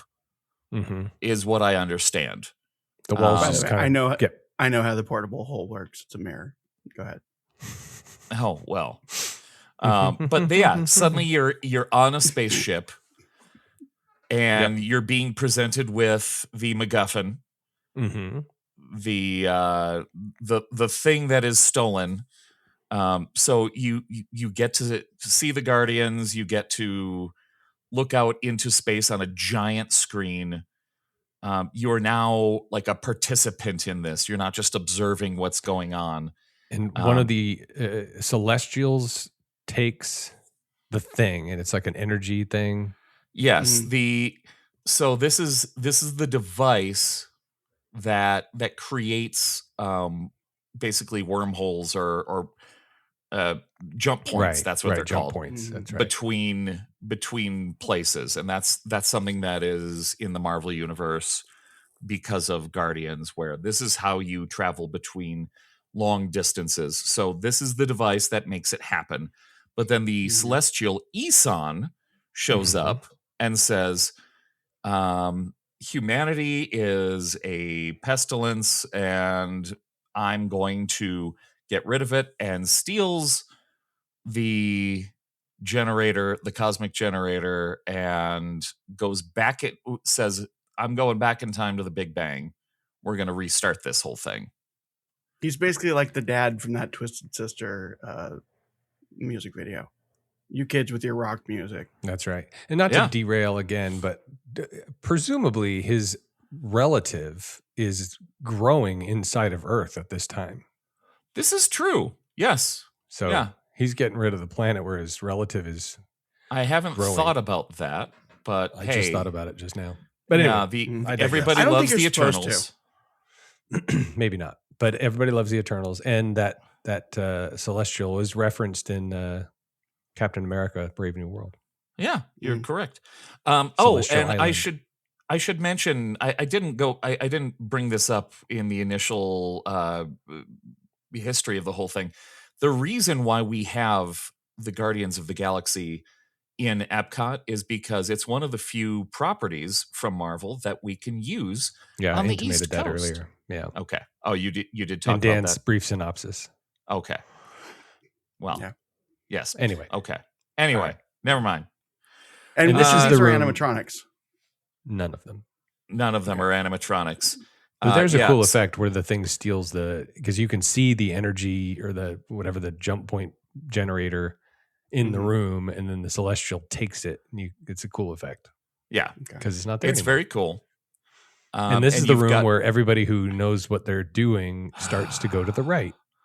I was just about to bring that up because initially everybody stands in the center of the room and you watch the video, but now everybody crowds around the doors because they know when the doors are going to open, and no one pays any attention to the pre-show. That's right. And no one cares anymore. You know the people who have never seen it before versus the people who have. Yeah. Yeah. And so everybody crowds around the doors open up, there's more queue. So it's one of those weird things where you've just been through a large amount of queue, and now you've been batched into 2 separate rooms, and now you're entering yet another queue. That's right. And this is where you get very reminiscent of Space Mountain, because in Disneyland, because there's loading on both sides. You enter from the center and you get peeled off to the right or the left. Yeah. So you just walk through the queue, and at this point, they've got some, now that we're being evacuated from, the story is we're being evacuated from the space station, and we're going to help the Guardians of the Galaxy. We have to stand in line for a little while and then get onto our cars. It's so frustratingly not demoralizing. It's not the right word, but it's like, okay, cue, and then Glenn Close, and then the thing, and this really cool effect, and it's like, all right, we got to go, and then you stand in line for 20 minutes. You just kind of like it. You're in it, and it's like, there's this urgency, we got to get there, and instead of like racing to get on your ship, like in my head, I've been standing here for 20 minutes. That guy's already screwed everything up with the Big Bang. He destroyed the jump points the closed already. like 20 minutes ago, dude. What are we doing? He's not waiting. There are all these other people who are the only people who can save them. That's right. That's another thing. Yeah, you're the only people, and these other thousands of people. Anyway, I don't like that part of it. I wish they would kind of space it out a little bit more, so it's in batches, and so you're loading in batches. Also, just would feel better, because it's just that kind of that energy dies out when you're just standing around. But anyway, but you mean they get like 50 more riders per hour doing it this way? I believe they do. I would like to also give a point for that really cool effect. It's the walls disappearing effect is really cool, and it's very impactful. It's I love that idea. It's it's so impressive every time I see it. Yeah, it's one of those. I'm things not trying to. Go ahead. It is one of those things for me. It was a concept that I learned about while researching the Indiana Jones ride, and you guys gave me crap about the Christmas morning effect, but the idea is Disney is very good at taking you from a confined space into a large space, and the impact that has. It's true on Indiana Jones. It's true on most rides like this, especially newer rides in queues where you go from a kind of a cramped space into a big open space. Is that big reveal, and that's the effect that this thing has. It feels a very tight room, and then it's just this massive space, and it feels so much more impactful. Same thing on like Rise of the Resistance with the AT-AT walkers. You know what I mean? Yeah. I'm AT-AT. gonna. Yeah, thank you. That bothered me. I don't care. So I promise I'm not trying to be a debate lord here. What is the conceit that Like, why are you going? What's the conceit of the reason you're getting on the ride, according to the story? Well, you're going to the museum and they're going to transport you to it's an information exchange. So you're learning Right. about their culture. They're going to bring you to their spaceship to show you that technology. So it's like alien encounter minus the implication that they're going to eat you. I got that. Yeah. Fair. But yeah, And then a bad guy shows up okay. And in the pre-show, and the Guardians Okay. of the Galaxy show up to say, "Oh, we'll help you fight the bad guy, but we also need your help to evacuate hands and don't also scan fight kinda the bad thing? guy." very much your hands don't stand. Yes. And you have to help us for some reason. Got it. So Notice I didn't give a point for that. no, I know. Okay, thank you. Okay, just curious. Yeah. All right. Yeah, the whole point is the museum, and then for some reason bad things happen. And So it's not just like comparison. It's not just like you go to Toontown Cab Company and get on a cab. true. I mean, It's it may as well be, but yeah. What's Benny's cousin's name? Is It's it Benny's Lenny. cousin? Lenny. Lenny. Okay. Yeah. Lenny the Yeah. cab. You're Okay. writing Lenny, not Benny, because you see Benny Right, in the right. ride. Yeah. True. Exactly. Oh, but we're getting ahead We'll of get there. ourselves. Oh, good Lord. 2 hours. Okay. I love this show. Let's move on to the ride itself. Dan, Roger Rabbit's cartoon spin. Okay. So first of all, you control the spin, which gives you agency, and that's awesome. You do not have to spin. You have that option. However, physics exist and the thing will spin kind of ambiently from time to time. But guess what? You have the steering wheel in front of you and you can just kind of course correct if you don't want to spin. We're all big boys and girls and NBs. We can handle that on our own. Or you can just spin like crazy and you're disoriented and there's all sorts of things around you that contribute to that. So you go through the ride. You start off in the Toontown Cab Company because you're just getting a cab for Toontown. That's the entire conceit. But the queue kind of gets you ready for this idea of there's like this criminal organization, this underbelly, and this maniac is making something called the dip. And very first thing I believe it's like one of your tires or maybe two of your tires kind of like edge into the dip, and then all of a sudden you can start spinning. Okay, there we go. We're there. That's the story. And then you first go into Bellina's China Shop. Neither of those terms are racist. I have checked several times. And Bull in a China shop. yeah. That's clever. That's a term. You spin. It's Yeah. clever. And It's you're clever. spinning around. Yeah. Point for it's a bull in a China point shop. for the pun. Bull in a China Thank shop. you. Bellina's China shop. Hello?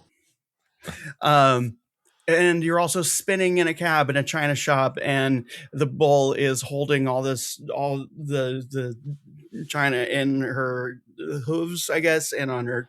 Anyway, none of those Trying to words are prevent them from problematic. falling I've to checked. the ground. Exactly. And then you go through the sort of back alley and all the mailbox is spinning, the light, the electric lines are giggling. Everything has a face, just like all those old tunes. Everything has a personality. Everything has a face, unless it doesn't suit us like it does in the China shop. That would be ridiculous. So we all know how stories work. And then you go into, I believe the next stop is I'm just going off the dome here. The next stop is the electrical place, where the factory, where the evil making factory, where they make evil. And you can spin around and there's a thing going, warning, warning, danger, danger, so that you know you're in danger. And everything has a face. The machines have a space. You're spinning, have a face. You're spinning. There's electric things not you've seen them spinning. before in science shops, or not spinning if you want. You are then, I believe Roger Rabbit is captured by one I of the refuse to weasels. spin. Roger Rabbit is then captured by one of the weasels, and is attached to what looks like it's some sort of an electric torture device, and he gets electrocuted, and so do you, presumably. His tie spins whimsically, and there's so that's one other animatronic on top of all the others that have happened. Are they good animatronics? No, they're not super articulated, but they exist. And then you go into an explosion room, which is reminiscent of Mr. Toad's Wild Ride, which is also a precursor to this ride. And strobe lights happen, loud sounds happen, but it's updated from Toad technology. Then you fall into downtown Toontown because apparently the explosion shot you up into the air and you are going that high because that's how big the explosion was, just like in cartoons. And then you fall and you go through a what's the ceiling window? Skylight. You go through a skylight. Yeah, that's right. Into what looks like a stairwell, an apartment stairwell. And you see Roger Rabbit on the wall because you're oriented differently because you're falling down. So he's looking up at you and things transition to you being right side up again. You are then in the gag factory where all sorts of gags happen. And Hungarian Rhapsody #2 is playing, not Bohemian Rhapsody, which is the thing I almost said. Mm-hmm. And there's all sorts of props jumping out at you. You got pies. You have what are other wacky things? You have let's say bananas for the sake of argument. There's a calliope playing. You know how much we love calliopes on this show. And there's also a very, very not sexy Jessica Rabbit, who we also see before. Now, I do not like the change that they made to Jessica Rabbit because, first of all, it implies that I guess people were masturbating on the ride.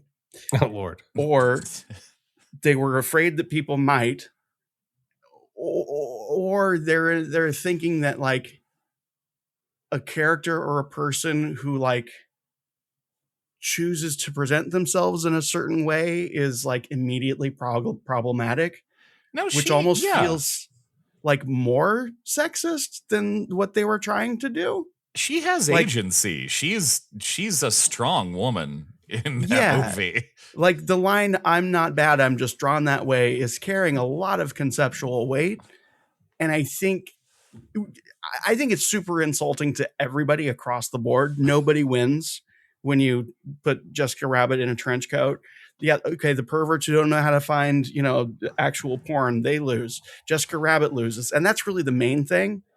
I realize this sounds like a ridiculous argument and shoehorned, whatever, but this is just putting it out there. I think it's more about concerned moms than it is about pervert guys. I think it's more about concerned moms having their children see cleavage in a Disney ride. I think that's more about that than it is about pervs. I get it. I just think they're really focusing on the wrong thing. And I think that the effect is that it's I don't want to say slut it's shaming, the pirates not selling women effect. It's like it's that energy, but I feel like the net effect is opposite of what the intent is because it's basically saying like, ladies, just don't be too sexy, okay? Well, in this is a very weak defense, but in the defense, at the end of the movie, isn't Jessica wearing a trench coat when she hits Roger over the head with a frying pan? No. Well, I mean, I think she is. I don't. I mean, she is for like a scene, but that's not. But she's still. This is the only depiction of Jessica Rabbit we get in the ride. Yeah. Yeah. Okay. It's a weird move. I just anyway. I don't want to get too much into it. Yeah, it feels unnecessary, and the addition of it also points in a direction where it's like, wait, this wasn't a problem, but it's now weird that you did that. Anyway, so then you go there, we have to and think it. Are we supposed to think it's a problem now? Exactly. Right. So then you go through the Toon Factory, things, pop out at you. It's whimsical. It's wacky. You're spinning or not. There's a lot of props that you recognize from tunes in general, like an elephant above something that it could possibly destroy. Wacky things like that. You get captured by the weasels. They put you in a crate. And you hear moving sounds, and apparently you end up somewhere else. And I think it's the weasel's lair. It's the thing. It's the climactic scene from the movie. You end up in that Acme location. Factory? In the Acme Factory, yes. Okay. And then, so that's where you go when the crate opens up. You go out, you're spinning, and then one of the lead weasel he's driving the dip machine that Judge Doom, almost called him Dr. Doom, made, and he implies that he's about to blast you with dip. And then all of a sudden, Roger Rabbit's in the corner. He saves your ass by saying, "Hey, I found a portable hole." And it's a gag. Yeah. It's a very small gag from the movie, but it's a major plot point in this ride. And he's holding what looks like a giant hole, and you can see the wall behind it. It's a mirror. I know how mine works. And then his arm seems to comically and whimsically extend like cartoons often do with the hole. It goes against the wall, and you return to the taxi station. Yep. So point for that effect, because I don't know how it works, and it's really cool because the hole gets bigger, doesn't it? It just feels like the hole gets bigger. It might. I think perspective. It might. Yeah. It might appear that way. I think it's a really cool effect. Also, you said there were actual props from the movie in the ride. My notes did. Yes. I see. So, and we're assuming it's the dip drum that has a dent in it because Judge Doom kicked it. Christopher Lloyd dented it. Christopher dented. Wow. Are we just assuming this is correct, or am I giving you a point because it's correct? I mean, I think it's. I ran this through several fact checks. I didn't make it up. Yeah. Okay. All right. Point for that. Hello. Okay. I like the actual prop. Are there actual props in the queue of the ride? Is the actual Nova Corps uniform from the movie unverified? I don't know if they're actually from the movie. I mean, they are actual uniforms. Yeah. But I don't know if they're from the movie. And we know there aren't any actual props in the ride. All right. So, okay, Dan. Moving on to Eric to Guardians of the Galaxy Cosmic Rewind. Because Jimmy wants to eat. Well, I don't want to. If there's something else to say to complete the argument, I want to make sure everybody has a chance. All right. Well. All right. So when you finally get through queue number 2, after queue number 1 and 2 batch room.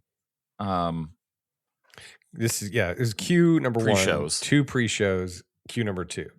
Queue number 2. You head downstairs or you head down ramp and you get onto one of your ride vehicles. And the ride vehicles are regular. Nothing too. It's a roller coaster train. Yeah, it's a roller coaster. It's fine. So you head out. You head out a little gently. The tunnel shows you a little video of Rocket Raccoon telling you, "Hey, we're gonna go someplace." And then you kind of you head uphill, and Dan has been laughing about this for a while, but your vehicle turns around, Dan. Can you believe it? Can you believe that as you head around the corner, all of the cars on this Omni coaster that spins turns you around for a backwards launch? What? Yeah. Yes. Yeah. I don't know if you could believe that such a thing exists, but it does. And you get to watch a giant wall video of Isan, the guy who's going to destroy the Celestial that's going back to the Big Bang. Yeah, he's going. You followed him to the Big Bang through the jump point. Well, so it's good that they talked about the Big Bang in the queue. Okay, that's got right. it. Yes, yeah. So he's going to destroy the universe by going back to the Big Bang, and the Guardians of the Galaxy approach in the Milano, their famous ship. Named after Alyssa Milano. Mm-hmm. Okay, I like that. With the trench coat on. Not the cookies. Correct. Yeah, but she has a trench coat on. Yes. Right. In our minds. Yes. Yes. In our minds, Alyssa Milano is wearing a trench coat. So Dan, since you haven't been on the ride and just so what happens? You go forward, then you go through the jump point, then you get to a point where your cars turn around. Mm-hmm. Yes. And then you're seeing Isan. Yeah. Isan is saying he's going to take us back to the Big Bang and we're going to change things. And Peter Quill says, "You're not going to stop rock and roll from existing." And doesn't Isan, whatever his name is, doesn't he make a comment about, oh, that noise that's playing? No.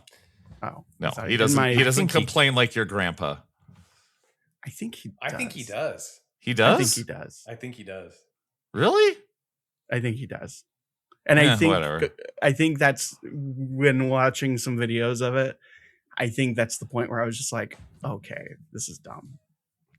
I don't think that happens. Yeah, I think he said like, "What's that noise?" Yeah. I don't think he says anything. All right, we'll fact check and pass show correction.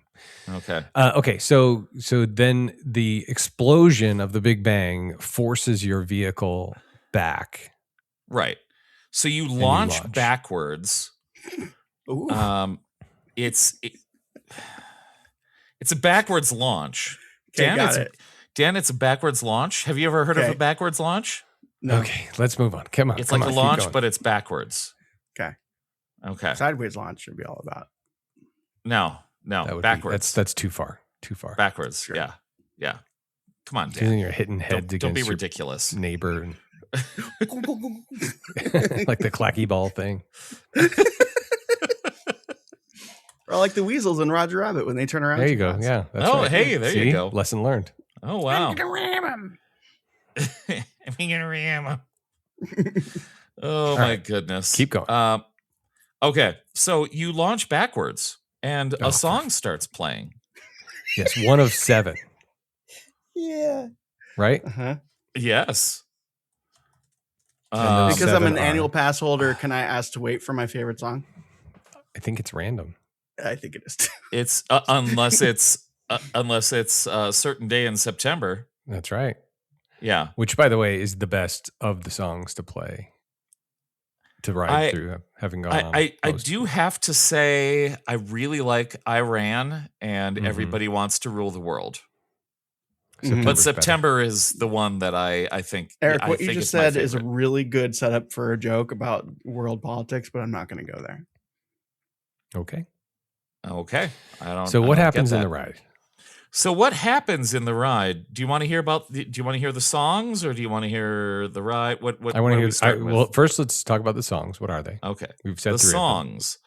The songs are September, Earth, Wind, and Fire, Disco Best Inferno, one. The Tramps, not my favorite. Conga, Gloria Estefan, not my favorite. It's the worst one. Yeah. It's like getting on Mission Breakout, Born to Be Wild. I don't mind that one. No? Okay. Yeah. Everybody Wants to Rule the World, Tears for Fears.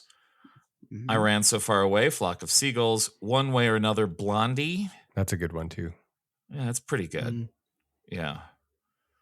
So the song really, like these songs really do kind of change the way the ride feels, depending on which one you get. So it's like spinning or not changes the Roger Rabbit. Yeah. So you can control that. Yeah. You can't control this. So there's a little more chaos in yours. Okay, fine. But yeah, so your car shoots. So there's a backwards launch. I don't know if I've mentioned the backwards launch. I'm about to hang up on this podcast. Oh my goodness. But yeah, as you turn through the entire thing, basically the the ride vehicle does turn as you go, and it usually kind of turns you in a way that's like contrary to the movement that you're making. So if the track is going to the right, you might be turning to the left. It focuses you on I guess what let's just be honest, that what little there is to look at in the ride. So, but what's the story of the ride? So you Big Bang, you explode, you launch backwards, and then what's happening? How are you getting back to Epcot? I don't know. Okay, great. Yeah. I think they just show up and say, okay, the ride's done now. Well, no, there's actually a story, and they're talking to you throughout the thing. Yeah, and but I just they're don't using remember how jump you get from points and stuff. They're jump points. That's right. You're getting jump points through time, I guess, to get back to Earth. And so I have to say, this is one of the best roller coaster rides of all time. It is incredibly smooth. People do have some nausea associated with it, just like they would with Roger Rabbit, control it or not. It is a fantastic ride. And the one thing I'll say, Eric, is that it tells a good story. It's very smooth. It's a very fun, fast, exciting roller coaster. I really like the innovation of the ride vehicle. I'm not going to give it a point because I think that they share innovation. But the thing that I can't get past is when you're circling the moon and then circling the Earth, you like quite literally looking at a craft fair ball on a stick. And you can see the floor. Yeah, it's very obvious that it's just a prop. Is there a sign on it that says moon? Yeah, that's right. It's all projection effects onto large balls. Yeah, and it's it doesn't. That's not the point of the ride. It's just try harder, Imagineers. Do better. Yeah, the feeling of the ride is incredible. Yeah, it's phenomenal. It feels so great the way it spins you around, and it's so smooth, and it works in so well with every one of the songs. Yeah. I think I've had every one of these songs at some point. And for Dan and for the listener who haven't been on the ride, it doesn't spin you around. It turns you to point you at focal points. It's not, you're not like spinning around. Right. You're looking at, here is the Earth. Here is a bunch of stars. Here is a jump point that you're driving through. Flying. Sure. But yeah, it's designed to point you at the thing. So it's not like Cartoon Spin where you're just like spinning in circles. It's not like it's designed to point you at things that they want you to see. There's just not a lot to see. Mm-hmm. Because it's a roller coaster. You're moving too fast. In fairness, and I was going to go there in a non-argumentative way, but Eric kind of poked the bear there a little bit. There are focal points to look at in Cartoon Spin. Yes, there are. It's just saying we're going to let you continue spinning if you want to do that. That's right. And until they, you're at the end, like you can't control it until you go in the dip, and then you cannot control it anymore. Right. Kind of like in Buzz Lightyear. When Roger saves you. Right. Right. Yeah. They all have a start and stop point. Yeah. So, okay.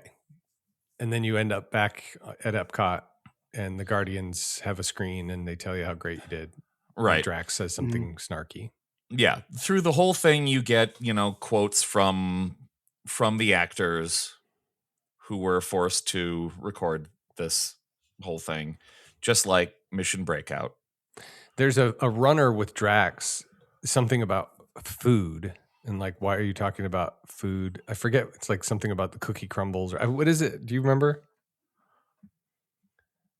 I don't know that I've heard that one. Yeah, there's references that Star-Lord make, and then Drax is like, no, you just said this, and you've contradicted yourself because it's that. Like, are we like that's how the cookie crumbles? and then that's not a slice of bread. Oh wait, I thought we were talking about cookies. Something. Oh like that. yeah, I think it's cake. Cake. Okay. Yeah, piece of cake. Yeah. Why aren't we talking? Where's this cake? Oh yeah, and that is a holdover from the movie. Something like that. There's those kinds of jokes. Yeah. But yeah, it's a very, in some ways it's similar to Mission Breakout, where it's like, hey, they didn't do anything. Right. Yeah, similar Drax kind of punch. They just flew through. A lot of people feel queasy after the ride, and then they make you walk up and downstairs. Yep. Yeah. But they've got garbage cans you can throw up into. That's true. If you want to. Yeah. All right. So, and then there's a great gift shop. There's a great gift shop, but it's out. You have to walk outside first. Right? True. You don't go through. You don't exit through the gift shop. You exit, then you can enter the gift shop if you'd like. Correct. Same with mine. Yeah, I was going to say same. Yeah, that's true. Yeah, your gift shop isn't. Yeah. All right. So here's where I'm torn. Is Land Impact? Well, I'm not there yet. Oh, okay. I'm just talking about awarding points. So the ride itself is seriously one of, we're talking about theme parks, and ultimately we're talking about rides. And as a ride, it is way better. And I would rather go on this ride than I would go on Roger Rabbit. So as a ride, the actual ride experience, I would award 3 points. I love that idea. Steve loves that idea. Yeah, it's the smoothest. I mean, it's between this and Velocicoaster for my favorite 100%. roller coasters. I was going to say the exact same thing, Eric. And Hagrid. Hagrid is also pretty great. I still, if I had to pick two, it's these two. Same here. If you had a third, it's probably Hagrid. Yeah. Yeah. Oh, yeah, absolutely. Velocicoaster is just, but the Velocicoaster is a lot more thrilling. This is more of a fun. It is. It's just, you got a smile on your face the whole time. It's just fun. Yeah, it's just fun. You're listening to you're listening to a fun song that somehow makes the ride better. I like every song that you've got on there. It does enhance it for sure. Every time. You know what else is fun? A weasel with stars spinning over its head. Also fun. I mean, listen, they exist in their own universes, and they exist well in their own universes. Okay, let's talk about Land Impact, Dan. Land Impact. Roger Rabbit's cartoon span is part of the land, meaning it's woven into Toontown. The Toontown Cab Company storefront anchors the land's interest. It's like the first thing you see. Yeah. The queue winds backstage through alleys, which then develops the land further in your sort of mind map of the land.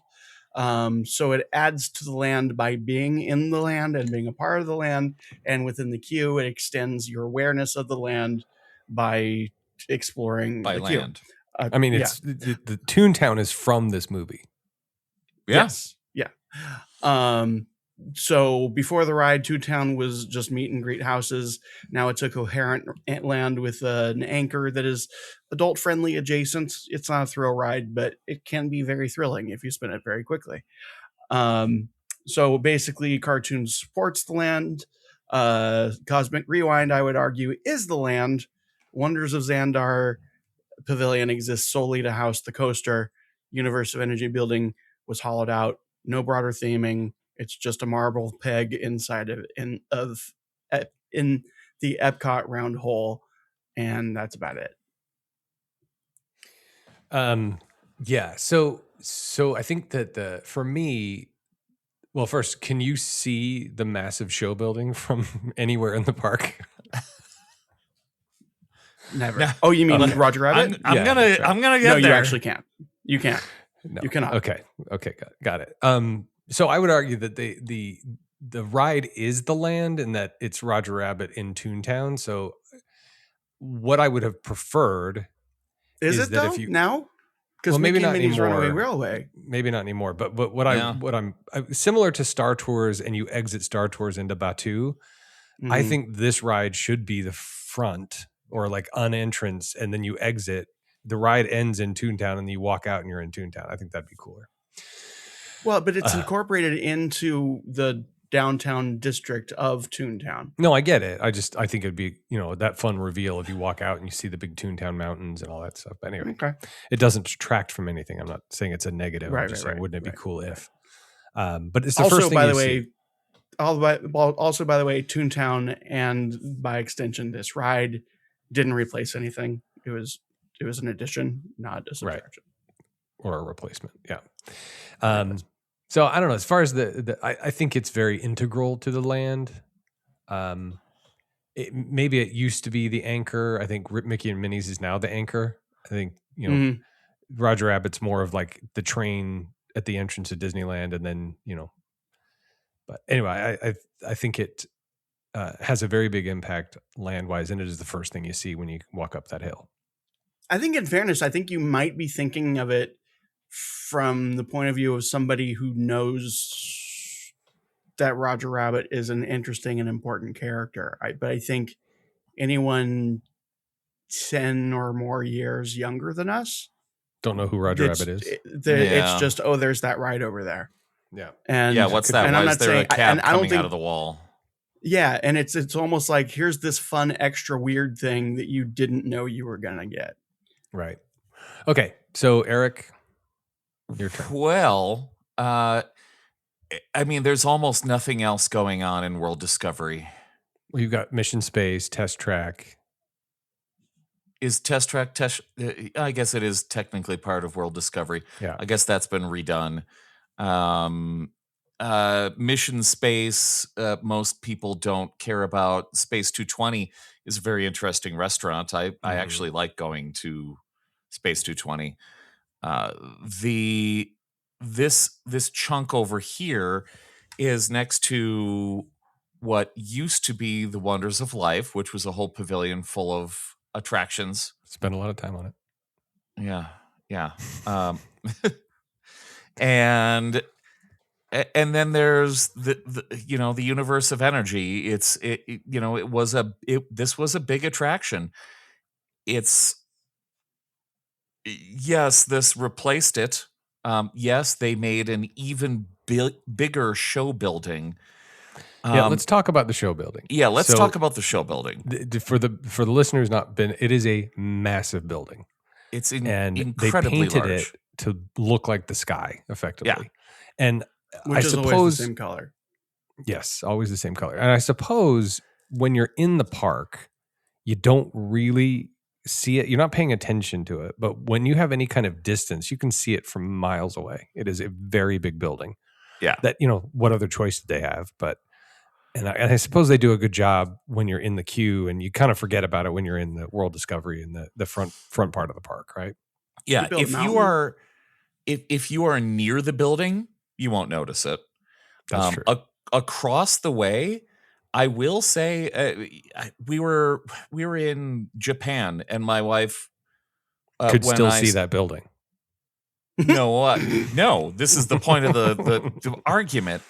Is I said, this is when they were still building it. I'm like, there's the Guardians building, and my wife said, where? Because it happened. You're in the Japan pavilion. I thought you meant you were in the country of Japan, and you could still see the Guardians. Yes, I was in the country of Japan. No, I was in the Japan pavilion. Epcot and still. Brandy said, where? Mm-hmm. And yeah, they did a good job. Like certain parts of the day, it very much blends in. Yeah, and that was it. Like Dan says, it's always going to be the same color, but it's kind of like Disney's go away green color. Yeah, that's fair. That they do, where it just, for the most part, but it's like in the berm. It blends. No, it's outside the berm. Is it? Mm-hmm. Okay. They don't have a berm in. I mean, effectively, whatever that berm would mean, Yeah, but yeah, she didn't immediately notice it, and I think people who are looking at it want it to be more obtrusive than it is. Yeah, it's not obtrusive to the experience in the park. It's just it's really big and very obvious It is. But It they is do a a good job blending giant it. If you're building. looking for it, it's easy to see. If you're not looking for it, then it just blends in, to your point. Yeah. I feel like at the heart of this, though, is sort of like saying, okay, they made a move that they wouldn't have done as sloppily before. They would have figured out a way to disguise the building better, but it's not really as bad as I expected. So that means it's good. So all right. The bottom Okay. line is Roger Rabbit's cartoon spin belongs in Toontown because that's where Roger Rabbit lives in all Yes. these cartoons. So it belongs there. Guardians of the Galaxy doesn't make sense where it is. I mean, where else are you going to put it? Question mark. I think World Showcase is an excellent idea, actually. Yes, a World Showcase, but like where the little restaurant place is. What do they call that? Between The Test Odyssey? Track and that would make more sense as a transition to World Showcase.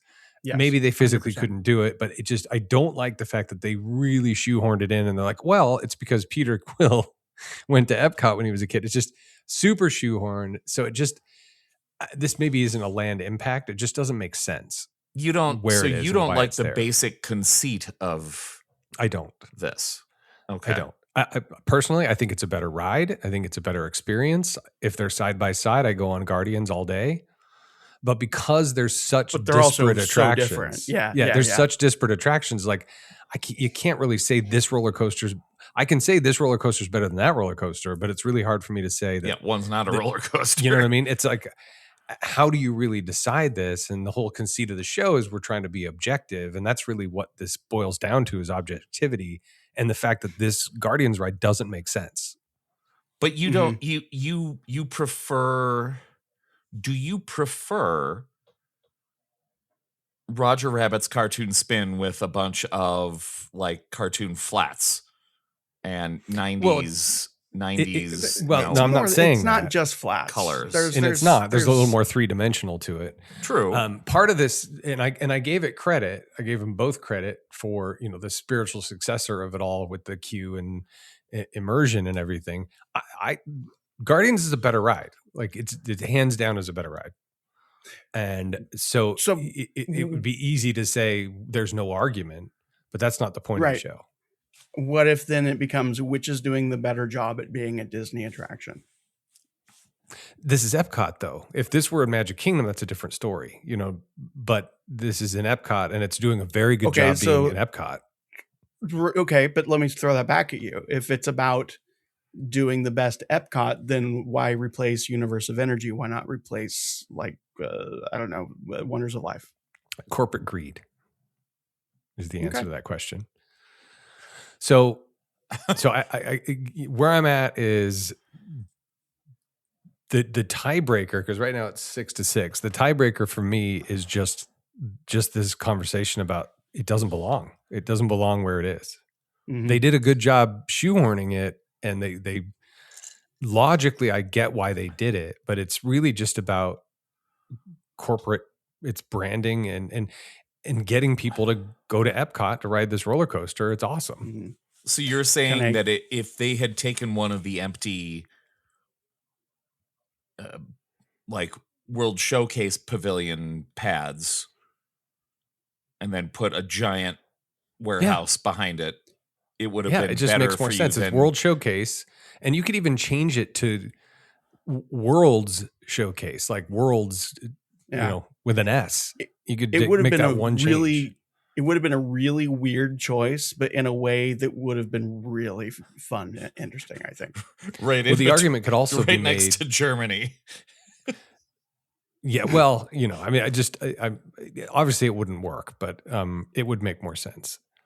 Okay. So, if at the same time though, Mission Space goes to Mars. So maybe it does make sense. It's intergalactic travel. But Mars is a real thing. So is Xandar.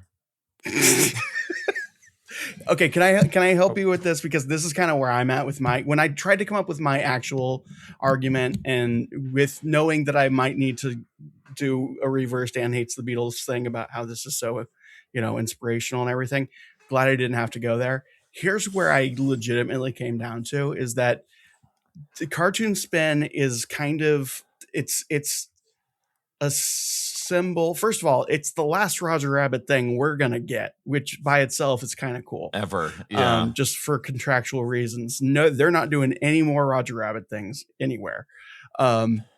It's also a sort of leftover of Disney, a time when Disney was still trying. It's from a weird book with a weird rights deal. They tried this ride system, late at night on Pinocchio, with most likely, cigarettes in their mouths as they spin. They attempted a physically impossible 2-story layout, and they were like, okay, well, we can't do that, but let's just kind of leave what we were working on. Imagineers voiced their own cameo characters, which is like old Imagineer stuff. Toontown itself was a purposely ridiculous concept.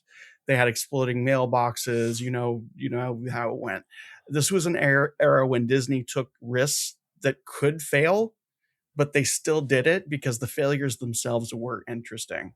And whereas Guardians is a function of today's, today's version of the business is we build this because people will show up because of this IP and because of it's a lot. This is an IP it's like that we sequel. Know people. Yeah. Yep. So all right. So I'm with you. I think they're both immersive cues. It's not Roger Rabbit. By the way, our listeners are going to hate us if we go with Roger Rabbit. But that shouldn't stop us. No. They're both immersive cues. It's not Roger Rabbit's fault that the technology didn't exist. Right. Because the Guardians cue is much more technologically Are we going advanced. back to it's not Disneyland's fault? No. It's not. It's not the ride's fault that the technology didn't exist at the time. And even with the technology that exists that makes Guardians more advanced, you couldn't do that in Roger Rabbit because then you'd be out of it. It has to have that practical effect and having the practical characters and everything else. So I'm suggesting they both have good immersive cues of their time, of their technology, and of their environment. The Guardians ride is better. And as a ride, it's more fun and re-rideable. It's got more re-rideability. And so I just don't know what else to differentiate other than saying, hey, it's a better ride, but it doesn't fit where it belongs. Roger Rabbit does. The end. That's Land the only Impact wins for the first time, I think, ever. As always, I did not go into this thinking this result. I was thinking, how could I possibly argue that Roger Rabbit holds a candle to Guardians? That's what I was pretty much prepared for. But I guess I could have given more points to the actual ride itself. I didn't give any points to the Roger Rabbit ride. I gave points to, like the accessories in the ride and gags, a pun, So it's almost like Guardians. They said, okay, we need to check these boxes. And wouldn't it be interesting if we did this other thing? Ride. Guardians is an amazing ride, but when you get down to it, there's no theming in the ride other than I mean, the theme is it's a roller coaster and you're going through there's screens and whatever, but if they added a quill animatronic, would it make it better? Probably not. You're moving too fast. You can't have scenery when you're moving that fast. It's just they did a very good job theming a roller coaster. Better than Space Mountain, better than, some of these other roller coasters. Yeah, I will say, just like you said, I don't like that there are two giant balls that are just posted on the floor. Whatever. It's fine. It just doesn't it doesn't take away, it just doesn't enhance. Right. So I'm gonna say it's just a fun ride. Final verdict is Guardians of the Galaxy is a way better ride experience, but it doesn't fit. Therefore, Roger Rabbit's Cartoon Spin is the supreme, I hate you guys, currently operating multi-dimensional spinning ride. If you can believe it. Hello. I almost can't. If you can believe it. Oh my goodness. We've been doing this for almost 3 hours. I know. That's why we need to be done. Folks, none of this matters. It's all nonsense. And if our verdict is making you upset and you want to get send us a mean comment or something. Please do. Think of all the other things that are happening in the world. Yeah, there's a and lot by the more way, stuff. Give us 5 stars and then say the mean things. That's right. I got one of those. We had a 5-star review that said Really? take off the. We got a 5-star review. Take it off. Something about a photo that was posted on one of our podcasts. The president, the president one. They want that picture removed. Abraham otherwise Lincoln 5 and Donald stars. Trump eating spaghetti together. I saw that one recently and went, "Oh, that was a great day. Good time." All right, listener, thanks for listening. Thanks for bearing with us. That was a long one, but we're back to verses, and maybe we're grasping at straws with this one, but we wanted to talk about both these rides and what better way. But I think this show, in fairness to us, this show is partially. Part of the energy is that grasping at straws thing where it's like, okay, well, what's this ridiculous matchup? And then we actually find connective tissue there because it's all just, you're just going on a ride. It's all just fun stuff, you know? That's right. Yeah. And if, in the spirit of our objectivity, that's ultimately kind of where we landed at this result. Because otherwise I would have just said, let's gush about Guardians for an hour and, move on. But that's anyway, I'm justifying. That. Thank you both for all your research. Thank you for the time that you've taken to do this. Listener, thank you for the time you've taken to listen. We hope that there are more of you out there like our friend Alina. She likes the long episodes and she gets entertained. Hopefully you feel the same way. There are other shows to be entertained by on the network. Ears Up, Bantha Milk, the Marvel one, Puny Pod. Scraping the Vault will return at some point for a grand finale. And Concierge. They're not sponsoring us anymore, but you should still call 856 Our Ears, and you should still reach out. The phone number is disconnected now. Just call it. Do not call. Call it anyway. Just see. Yeah. But you can go to concierge.com and find out how to contact a vacation planner. They're all wonderful. And whoever answers, try to convince them to plan a vacation for you, whoever it is. And if they're like, I don't know how to do that, then say, okay, go to Expedia, open it up. Here's my credit card number. There we go. Concierge.com. All right, everybody. Well, thank you for listening. Thanks for sticking with us. Be good to each other now more than ever. Just be kind. We're all people. That's all. We're just people. Everybody's the hero of their own story. Be nice to each other. And until next time, the resort is adjourned.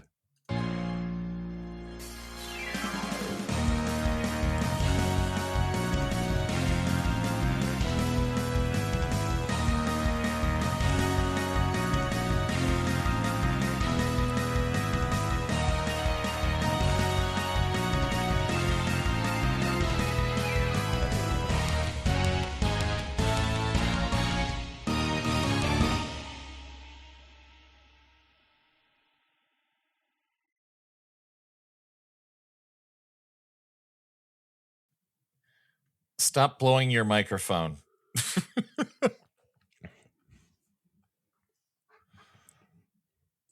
I muted myself. How's that? How's that for an Easter egg? Stop blowing your microphone. That's exactly Dan's why got a little hand blower, and we don't know why he has it and why he's using it so much. It's because I have to clean the fuel inlet of my car, and I have learned that if you get, hold on, you don't keep your car in your bedroom, do you? I have, hold on, since you're out. And if this does turn into an Easter egg, it's going to be informative. If you have a capless gas thing, basically, if you have a Ford, there's a point where the thing gets gummy and dirty, and you have to clean it. Otherwise, it'll not get a good seal. And you get a thing on your dashboard that says check engine. And then it goes away after it figures out that your engine's fine. And then a thing will come up saying, check fuel inlet. And then you go on the YouTube and you find car people and you say, how do I do that? And apparently you have to buy one of these or find that it came with the car. Good luck with that. You put it in the inlet, and you jerk it off. Well, you jerk it that's off. suggestive. So you put it. So first you put it in the inlet, and it'll open up the thing.